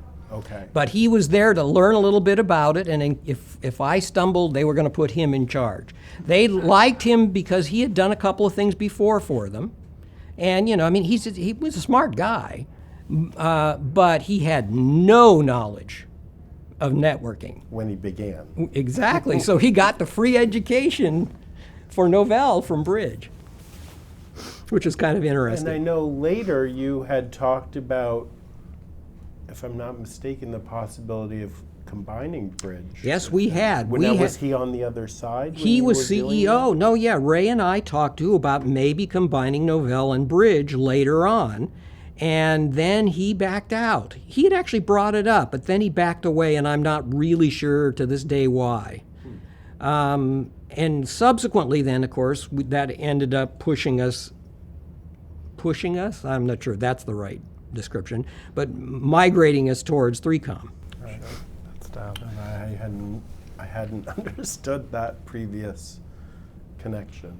And he left the board at some point when they Yes, he did. When he got hired by Novell, he left the board to go work on Novell full time. Novell wasn't a competitor for Bridge at all. It was just that he did get a free education, by being on the board for several years, right? Oh, that's fascinating. And at the beginning of Bridge, though, I guess there was a falling out with Ungermann-Bass. So could you talk about that? Oh, yeah. So the problem was that, so Judy there was no nefarious anything. I mean, Judy went to go work for Ungermann-Bass, and, I was trying to decide what I wanted to do, and eventually came up with, I think we should go do one ourselves. And, we talked about it, and finally she decided to do it too. And after only about, I can't remember exactly how long, maybe 6 or 9 months at Ungermann-Bass, she resigned, and then we went and started the company. And, Ralph got very upset about this, Ralph Ungermann, and, thought we were somehow, she just went there to steal secrets and so on. And there really weren't any secrets to steal. And he met a couple times to talk about it, but really we just talked. And ultimately, it didn't really come to anything. I mean, they were able to fully go do what they were going to do, and we went off and did what we were going to do. And there was nothing to take. I mean, they had both been part of the same, the Zilog. I want to say ZNet. Right, ZNet. Yes. And they both learned at the same source, presumably, right? Ralph Ungermann. Exactly, and Judy right. I Estrin. mean, both of them came from the same background. And again, if anything, it was Judy who had done the bulk of the technical work on ZNet, not anybody who went to work for Ungermann-Bass. So I don't know that there was really anything, I don't think there was a there. Now, we did compete with them later on, for sure, but we had no leverage because of any of what transpired early on. And that didn't lead to any legal action, though. And they were trying to do an Ethernet type thing, but completely their own. I mean, it was like their own standard. Initially, Right. But eventually they didn't have any other choice, and they did Ethernet and they did TCP/IP too. I mean, we all went through that sort of, and we built it kind of differently. We built a very modular product that you could change a lot very easily. We built a higher powered product in the sense that we put a 68,000 CPU in and they were using a Z80, all right, which allowed them to have a lower price part, but that didn't turn out to be the real issue here. So it was never, I mean, we did compete with them and won some and lost some, but in the end, it worked out real well for us. So. And initially, the digital PBX folks were also competitors, right? Oh, yes. In fact, they were the toughest competitors because, but you know what a digital PBX is, I right? believe so. This is this private branch stuff for telephony inside of a building or something. Right, but they weren't really that. What it was is a box that did some kind of internal switching between ports. All right, and they did it in, some of it was done by TDMA, and there were various ways they actually did this. And people would use it the way they were going to use our stuff. So, so everybody home run to the box. So say that's the VAC, the cables would come into the PBX here, and then the cables would fan out all over to the monitors and CRTs somewhere over here.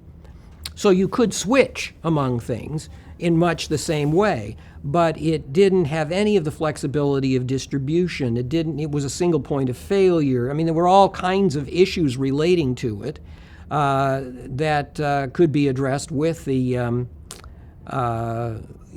our kind of approach. I mean, one of them being, for example, changing the actual data link mechanism. So one of the early customers we got was Southwestern Bell. All right, and they were putting a new building up in St. Louis, literally, and they wanted to put Ethernet inside, but they wanted fiber optic Ethernet. Okay, now this was very early for fiber optic anything. So there was this other company, we brought them in, and they knew how to build fiber optic Ethernet at the time. There's some technical details here, but they did know how to do it. And so they put that part in, and then they used our boxes to connect between, I think they had 10 different kinds of computers and hundreds of different kinds of CRTs. Excuse me. And, hook them all up, and it all worked. Now, it was a difficult time to get that order, because that order was about $30 million, which was very big for us. And I had to fly out there because they were saying, well, this all seems to work and it sounds good and we like your product. Okay, and look, see, we got fiber optic Ethernet too. We like that.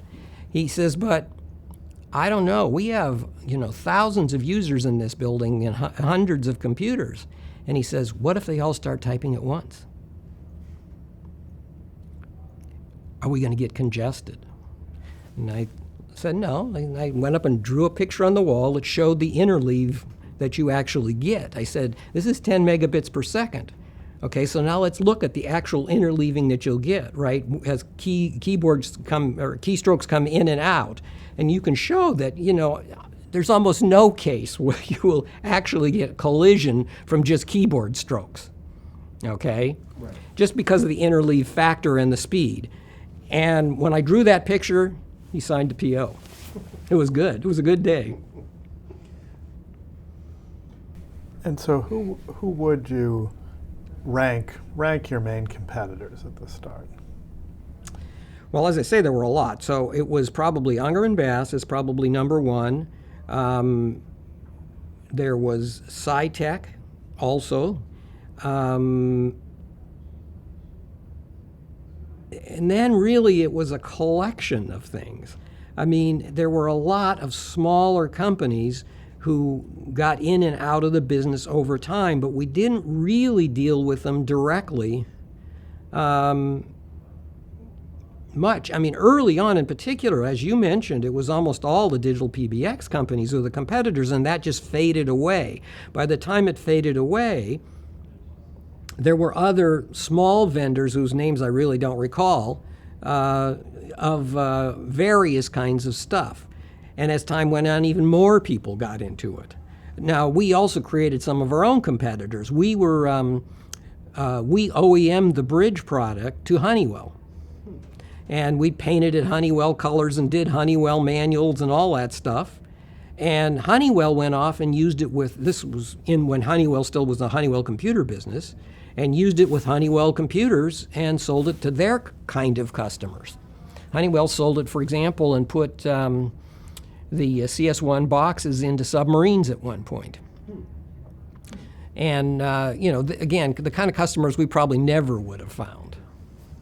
So, it became very broad. We also had done a good job of creating international agencies, I mean, basically LLCs in England, France, Germany, Israel, Japan, Australia.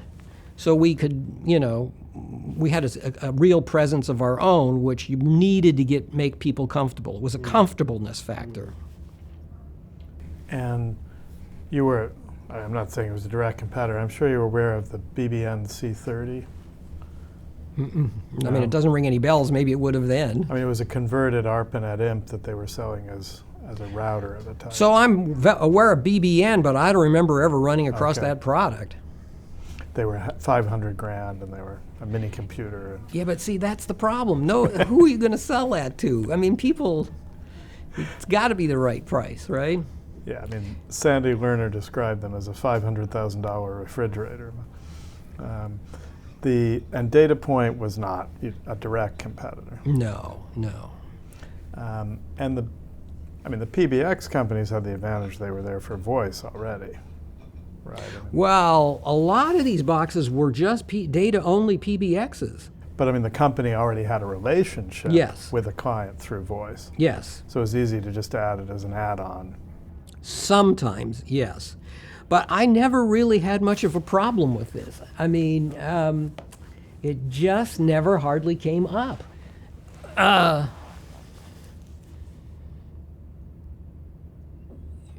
So we also started out selling primarily to the natural early customer of a technical cell. So we sold to universities, all right? We sold to government labs. This worked great for us. Places like LLL,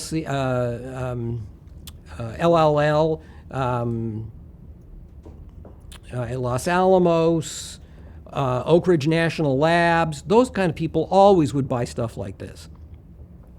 again, big universities. Hospitals did very well in hospitals. Okay, so there are groups of people who are always looking for something state-of-the-art, and we found, very good success with them. I was wondering about originally the idea was to do this to create these bridges, these internetworking, if you will, or connecting together heterogeneous things. Mm-hmm. And then it seemed like there was a realization, well, not too many people had heterogeneous, wanted to combine heterogeneous networks together initially. So I take it there was a shift, to just, was there a shift in the Absolutely. Okay. Yes. But was the capability to do that heterogeneous internetworking still part of the technology and the product when you made the Yes. shift of focus? Yes. So Okay. from the beginning, absolutely. So the first of all, the fact that we use the multi-bus cards allowed us to have hardware flexibility for whatever we wanted. Got it. All right. Second of all, very early on, we started doing things like not just ASCII terminals, but bisync terminals. Okay, there were still a lot of bisync terminals out there. We executed bisync, and so we would sell it to people. Well, that's one of the ways we got Honeywell, is because Honeywell had bisync terminals. We did that. We went and built a box that was essentially a 3274 box, so it would allow you to talk to IBM terminals. All right. So we were doing the protocols at the very lowest level, but we were still doing them. Right, and so it wasn't just limited to, an ASCII terminal talking to a DEC VAX. We did all of that. Then as time went on, the reason we dropped back was simply the market wasn't ready for it. Mm-hmm. Okay, the market had to mature into it, and then as that happened, more and more things happened. So for example, early on we did do X25, because X25 would allow us to connect, say, this building's LANs with the building next door's LANs before there was really a viable internet as we think of it today, right?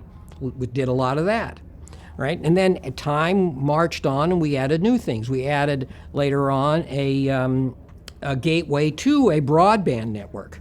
We actually bought a little broadband company and offered its product so we could have a gateway between Ethernet and their offering of broadband, and we sold that to customers. So as time moved forward, we started connecting more and more things. We started to do token ring. Okay, and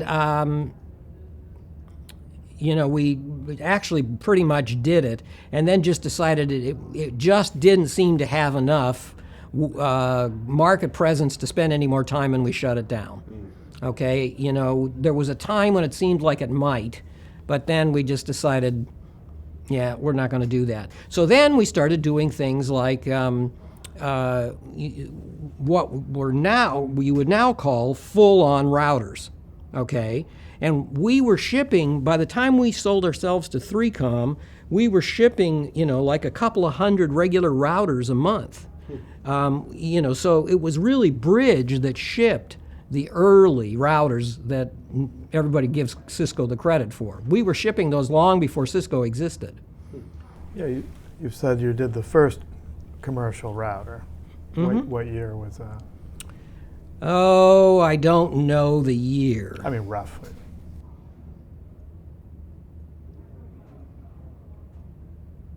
It must have been like 87, 88. And if you could go back on the actual product, so I mean the terminal server was the first product, right? What was the price point roughly on that? Well, we had a product line. Initially, the first product was $10,000, okay? And that, we basically kept that price more or less constant and then added more and more serial ports in it. But kept the price constant to get the price per port down. That turned out to be a big thing. Then we built two smaller boxes, okay? which were smaller form factors, more pancakey boxes. And we got those were in the neighborhood of $3,000 or $4,000, and so they would offer the lowest price per port, and people did want a low price per port. And then pretty much all of the larger gateways and routers, those kind of products, were all in that $10,000 area. So first there was the single box terminal server, then the 2 boxes. Then when was your first actual bridge that you made? Tell me what you mean by bridge, because the terms get used a little bit. I mean, bridge, as I understand, is where it connects the networks but doesn't actually switch packets like a router. Is that right? Right. So, yeah. So and then the real router switches packets and the gateways between. No, two it switches networks. IP packets. But Right. the bridge is, I don't remember when we did it. But I mean, as another type of product. Yeah. So all these were probably in the 85, 86 area. And then the router followed a couple of years later. Yes. And then the other thing we did is we built a card that plugged into a deck. We called it IVEX. And that card was a Unibus card that would plug into a deck and be the deck's network interface.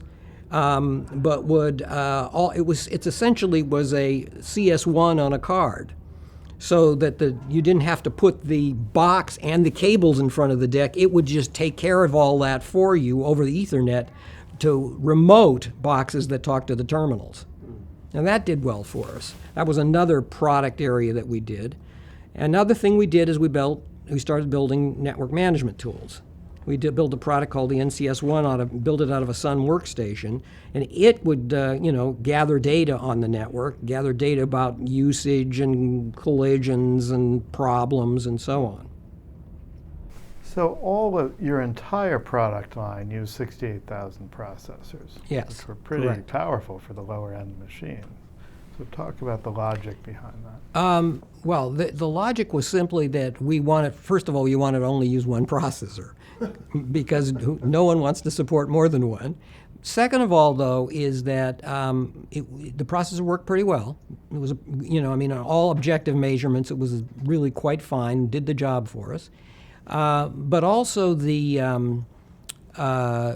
needed to get the performance in certain cases. So, for example, we actually had the CS1 in a 64-port version, okay?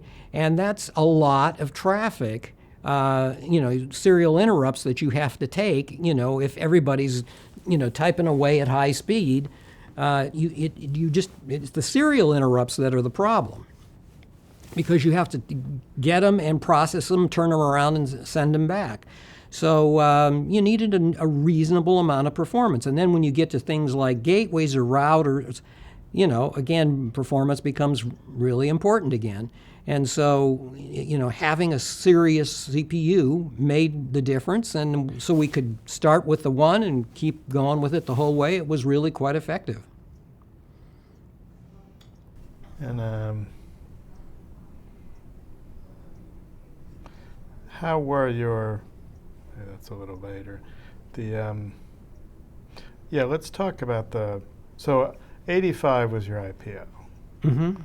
And want to talk a little bit about that. Any sort of important developments right before the IPO, or so take us to that the point. IPO, well, first one, previously, I can't remember if it was 83 or 84, we had done a mezzanine round.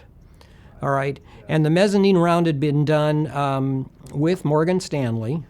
I had run into Frank Catrone, and we did a mezzanine round, and had an initial experience interacting with the potential investors for that kind of money. And that went well. And then eventually, about a year later or so, we decided to take the company public. I mean, in those days, to go public, you had to, be a real company with real revenues and this other thing that's very mysterious called profits. Okay? What are those? We had profits. We were doing about $30 million a year. and we were making money at it, and so decided it was a good time. And it wasn't really so much any product thing as, the profitability at the time, plus getting the cash in, allowing us to have more flexibility to grow from there. It really was. And the other thing, and I don't know if it's so important now or not, but then it was felt that being a public company gave you more credibility in terms of a lot of companies, a lot of customers' perspective about you. You're serious if you're a public company. You're not just six guys in a garage, right? Which, by the way, you do get asked these kind of questions. Some people won't do business with you. Some people are actually quite interested in doing business with you. But once you're a public company, you're serious. Particularly, in those days when you had to demonstrate already, that you were making money. Right, it was a stamp that you were, yeah. Who did you work with for that offering? That was Morgan Stanley also. Morgan Stanley. And the mezzanine round was 1.8? No. But that was the initial. No, I don't remember off the top of my head how big the mezzanine round was. But February 82 was the mezzanine round. No, that was the initial public offering. Initial. I mean, that was the initial investment. A year before. Got it. Mm-hmm. Okay, so then talk about the process of going public then. Well, I imagine it's not much different than it is for everybody else. I mean, it is a process, particularly if you've never done it before. I mean, you make the decision and then you basically sit down with a gaggle of lawyers and a gaggle of investment bankers, and you write the S1. That's the first real step.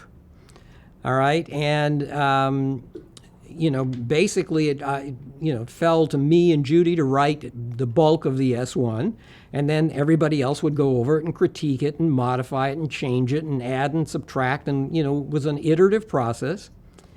And when everybody felt good about it, that created the red herring itself, right? Which is what's going to go initially to the investors. And you print that, and you're also giving all the data to the SEC.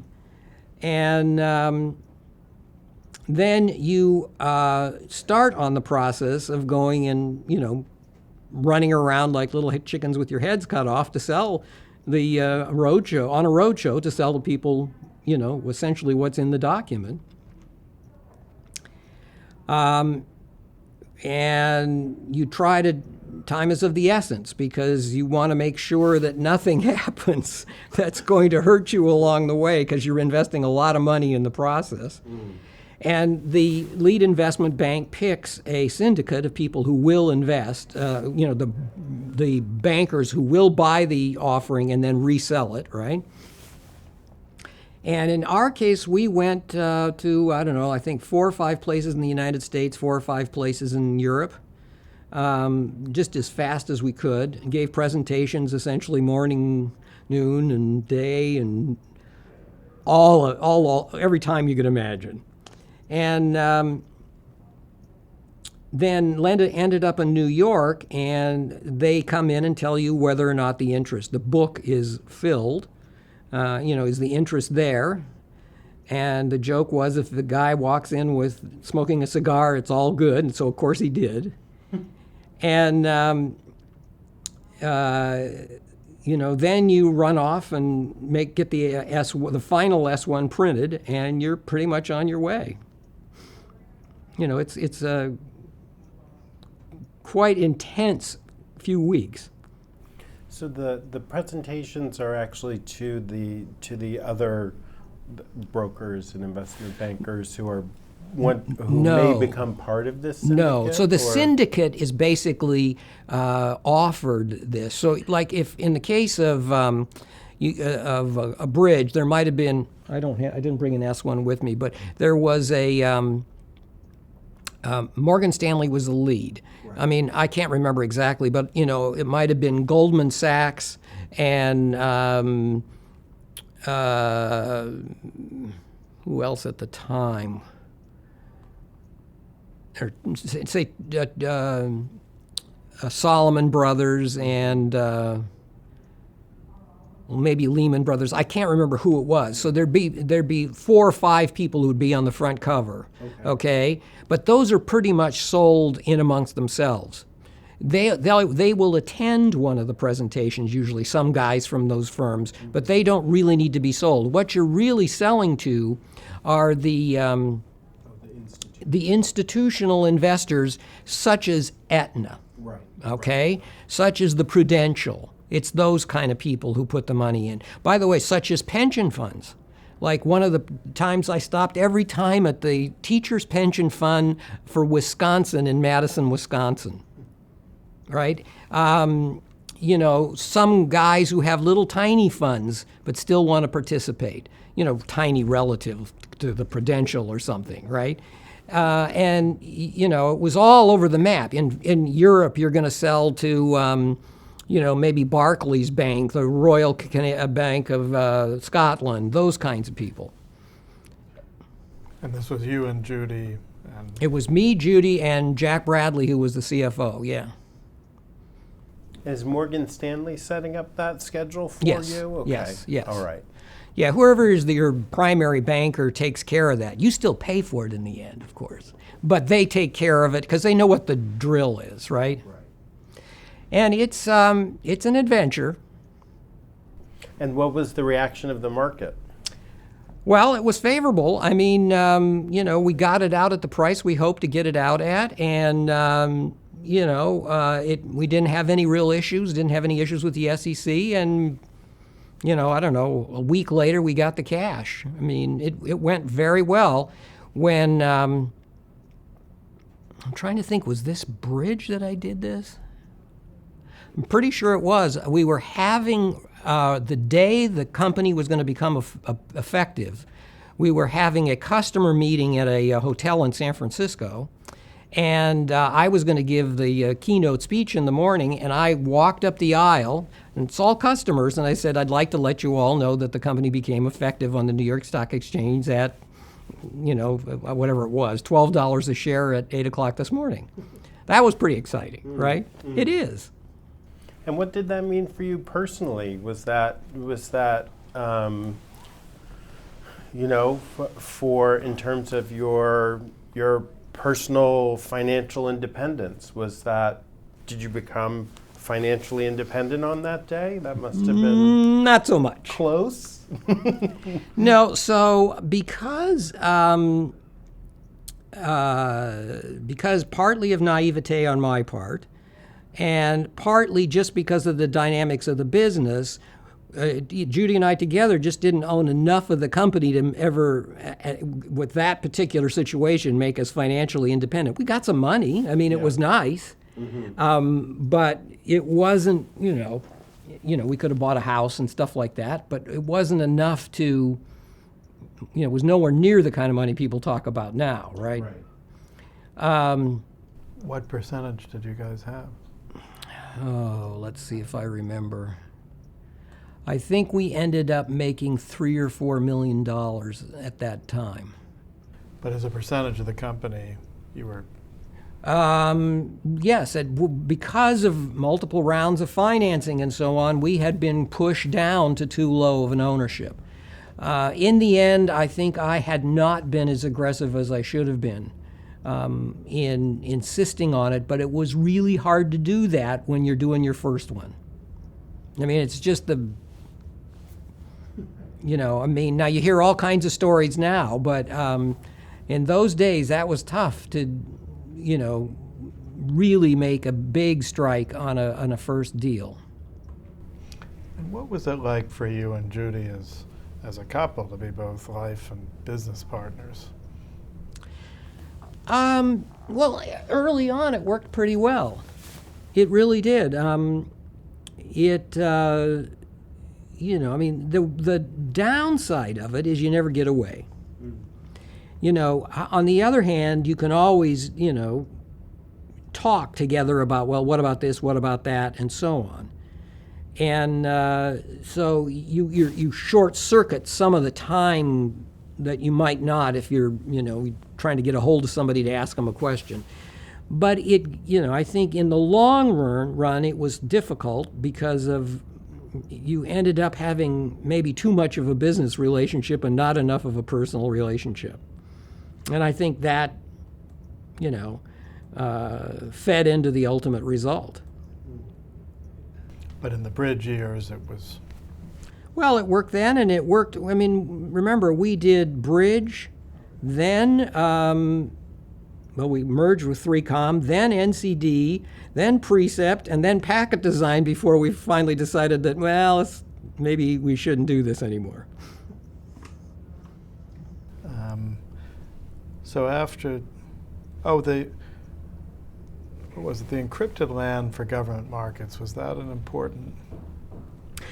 So this was a company we bought. Okay. All right. We bought a company that was being run by a guy named Joe Kennedy, and it was called Phoenix. And the idea was that there might be some business there. The government was, very interested in encrypted things, and that's what prompted it.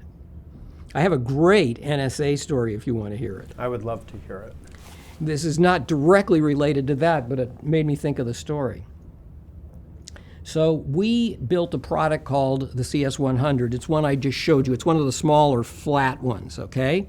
And we had, by accident, had called the board that was the actual PC board that the parts were on, we had called it Tempest inside, okay?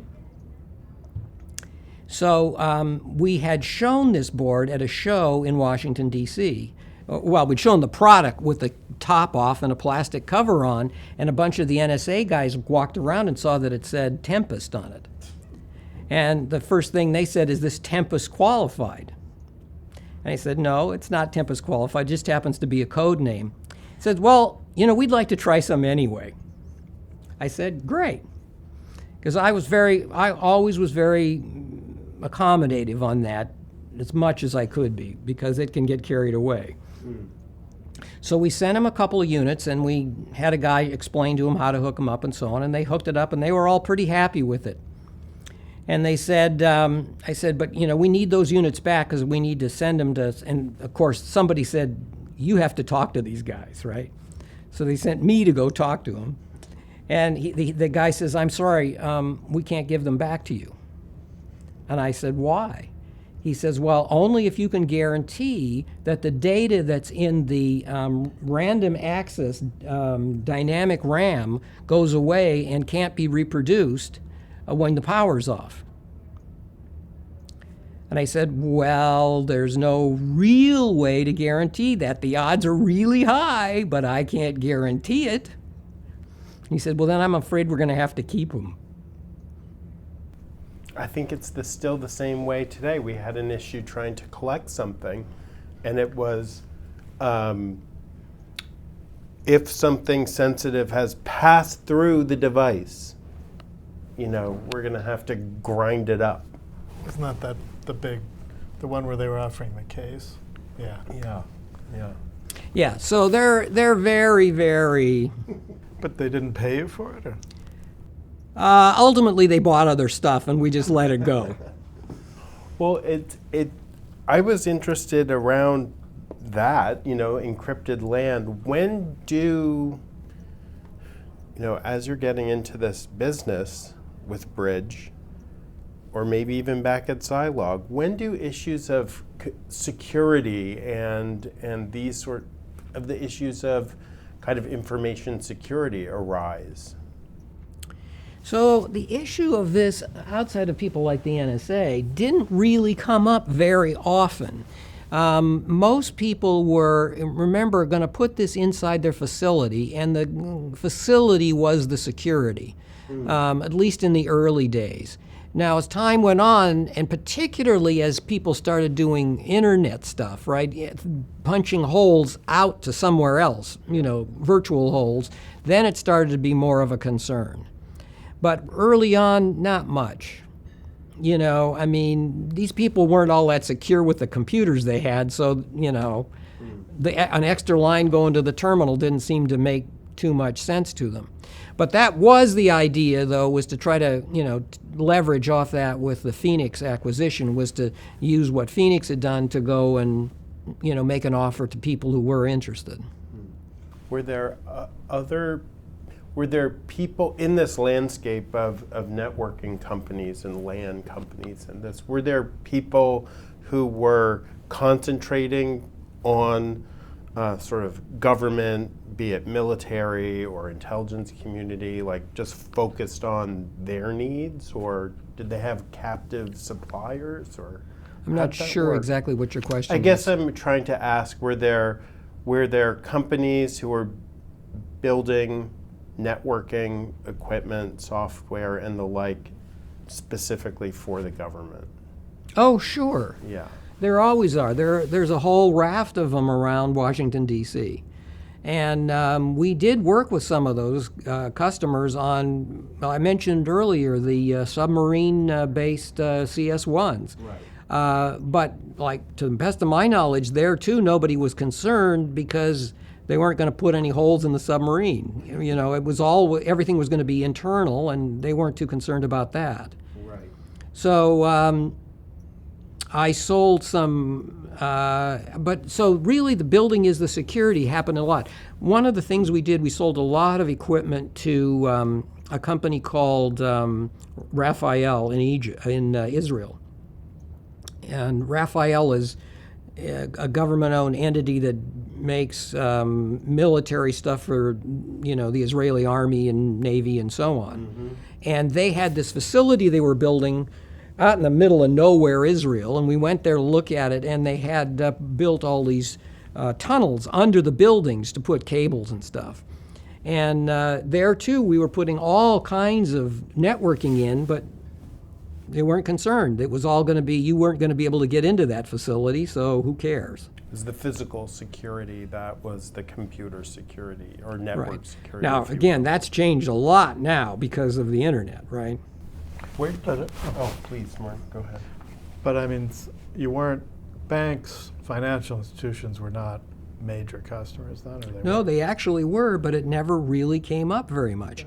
If they were really concerned about it, they'd encrypt it before they put it on our line. They weren't expecting us to encrypt it ourselves, and they might not even have been happy with it because, remember, all we were doing was sending packets back and forth. There was no obvious place to decide how you might do that. Right. You're somewhere in the middle of their overall system.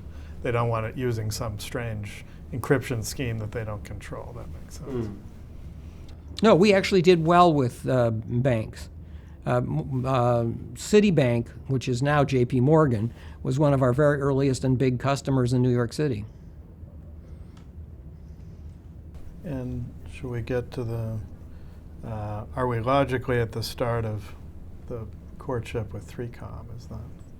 Whenever you want. Bob Metcalf had said they had been trying to merge with Bridge for years. He said that later. Is there any basis to that? Well, sort of. I had conversations with Bob Metcalf a couple of times about it.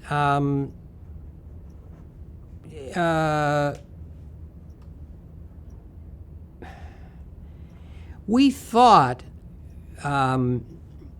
that there would have been a good synergy, and I still think there would have been a good synergy if we'd stuck to our plan between the two. Because at the time, what was 3Com doing? 3Com was selling a lot of Ethernet controller cards and a little bit of some network system stuff that allowed you to share disks over the network, much like Novell.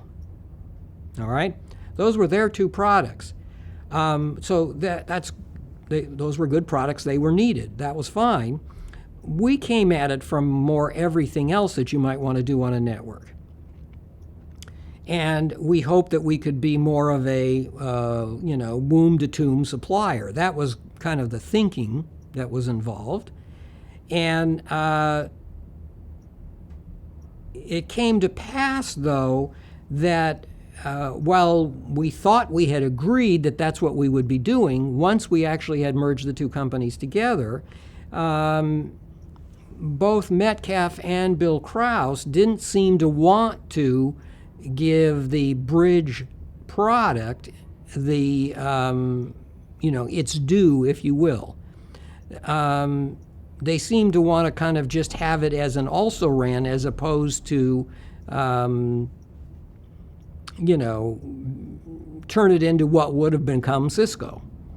All right? I mean, we could have been Cisco with that combined entity. And in fact, we had seen our ramp for routers go up and up and up and up and up. And but when we got there, he didn't want to do it. I mean, even though Judy and I thought we had all agreed to it. Now, why that exactly is, I cannot tell you, but we couldn't find a way to resolve it. And so ultimately, I just decided, I'm better off doing another startup. I don't want to argue all day, every day, nor do I really want to have a board fight. So, decided to move on. And by the time you were even starting to talk seriously with 3Com, Cisco was emerging as a serious competitor for routers. Not initially. I mean, we saw them, but just barely. I mean, they were like three guys. I mean, there's a quote. In fact, one of the magazines is quote Sandy Lerner talking to Judy and saying that we wouldn't have existed if you hadn't merged with Bridge or with 3Com. No, she said that. And it was because we really had everything going for us. I mean, many more customers, many more salespeople, right? And it was the eye was taken off the ball. Because, and honest, to this day, I'm not really sure why. I'm not really sure why 3Com did what they did. But you merged in 87, right? Mm-hmm. And you left 89? No. 88. 88. Yeah, I was there a short amount of time. That was the beginning of Cisco's big, I guess they were still pretty small potatoes. From your perspective, they were small potatoes. Oh, yeah, and in fact, Morgridge tried to invite independently both me or Judy onto the Cisco board in like 89 or something. Probably should have done it. You did end up doing things with Cisco, but that's fair. So the 3Com time was obviously not a pleasant one, but could you talk about the steps within it a little bit? What do you mean? Well, so first you did the merger. So I did the merger, and I was going to be president. Okay, Krause was going to remain CEO, and then Metcalf was going to be, I forget what we called him. Metcalf was unhappy because he thought he should be president. Okay, but Metcalf had no operational experience. I didn't care if I was president or CEO, as long as we did what I thought was the right thing. But Krause just didn't want to do. I mean, he wanted to focus over here and kind of left this hanging, and I didn't even understand it in the slightest. He, by the way, admits it now too. Mm-hmm. And, it became, an ongoing issue primarily between me and Krause. And, we talked about it endlessly, but I could just see his mind was made up. And, he nominally was in charge of the company. And again, short of having a confrontation at the board level, there wasn't much I could really do. We did, at the request of the board, we did go and have a kind of a counselor come and talk to the two of us together, and that didn't really help. And so I just, I finally said, I think this is enough. Now, one of the things that came out of this, though, is that not really dependent on any of this is Eric Benamou, who had been the running software engineering at Bridge, came to me while I was still at 3Com and said he wanted to run this new division that was being created to be a software division, but as the actual general manager. And I said, sounds like a good idea. I think it's time for it. And we put him in that spot. And it is from that spot that over time he eventually, ended up becoming CEO of the company down the road. So we got that going anyway. Was the essential tension there between being a networking company versus being a computer company? Exactly. That was my reading of the materials. Exactly. And this was was the computer company idea, was this, again, in keeping with the Xerox PARC, the distributed personal computing idea? I mean, what was the essence of the computer idea? What kind of computer? Well, again, as far as I saw it, the main product they had, besides the cards, was they had this 3-server product, which would allow you to share files over the network amongst PCs that had some software on them that could take advantage of that. So it was essentially a shared file server or multiple shared file servers, which also could do things like print and so on the network. And they were building these products as little specialized boxes, these 3-server boxes. And there was nothing wrong with that. It was just that you were trying to be a computer company when you already had Novell to compete with, and Microsoft was coming out with a similar product. Okay? And so, plus, arguably, everybody else in the computer business. It didn't seem to make any sense to me to do that. What was Microsoft's similar product? I don't remember what they called it now. But Microsoft had a product that would ended up, trying to compete with exactly what Novell had. But Novell also offered all the different email and file sharing, obviously. But Microsoft also tried to do the whole package. So how did they kind of, you say that Cisco Rose Bridge was suppressed essentially within the merger, but what form did that take? That they were giving you less budget to develop new products, or less sales resources or marketing resources? What was the... Yeah, it was a little bit of all of those things. I mean, it wasn't an active, kill things kind of a situation. It was really more of, these routers are really looking good. That, let's put some energy and effort and sales effort and marketing effort into it. And let's not do that. It was more that. It was more a passive, just let it lie, in a period where a viable competitor started poking his nose above the water, right? It was more like that. There was nobody tried to really kill anything, and in fact, the core of 3Com's business ultimately came out of what Bridge did, because the 3-server thing went away and the Ethernet cards went away. So what 3Com was until it got bought by HP was essentially, a box of Bridge. And once you were merged, you no longer had no control over a sales force or any of those things. So. Correct. Right. You correct. Say, I mean, there would be an argument about everything like that. And if you were,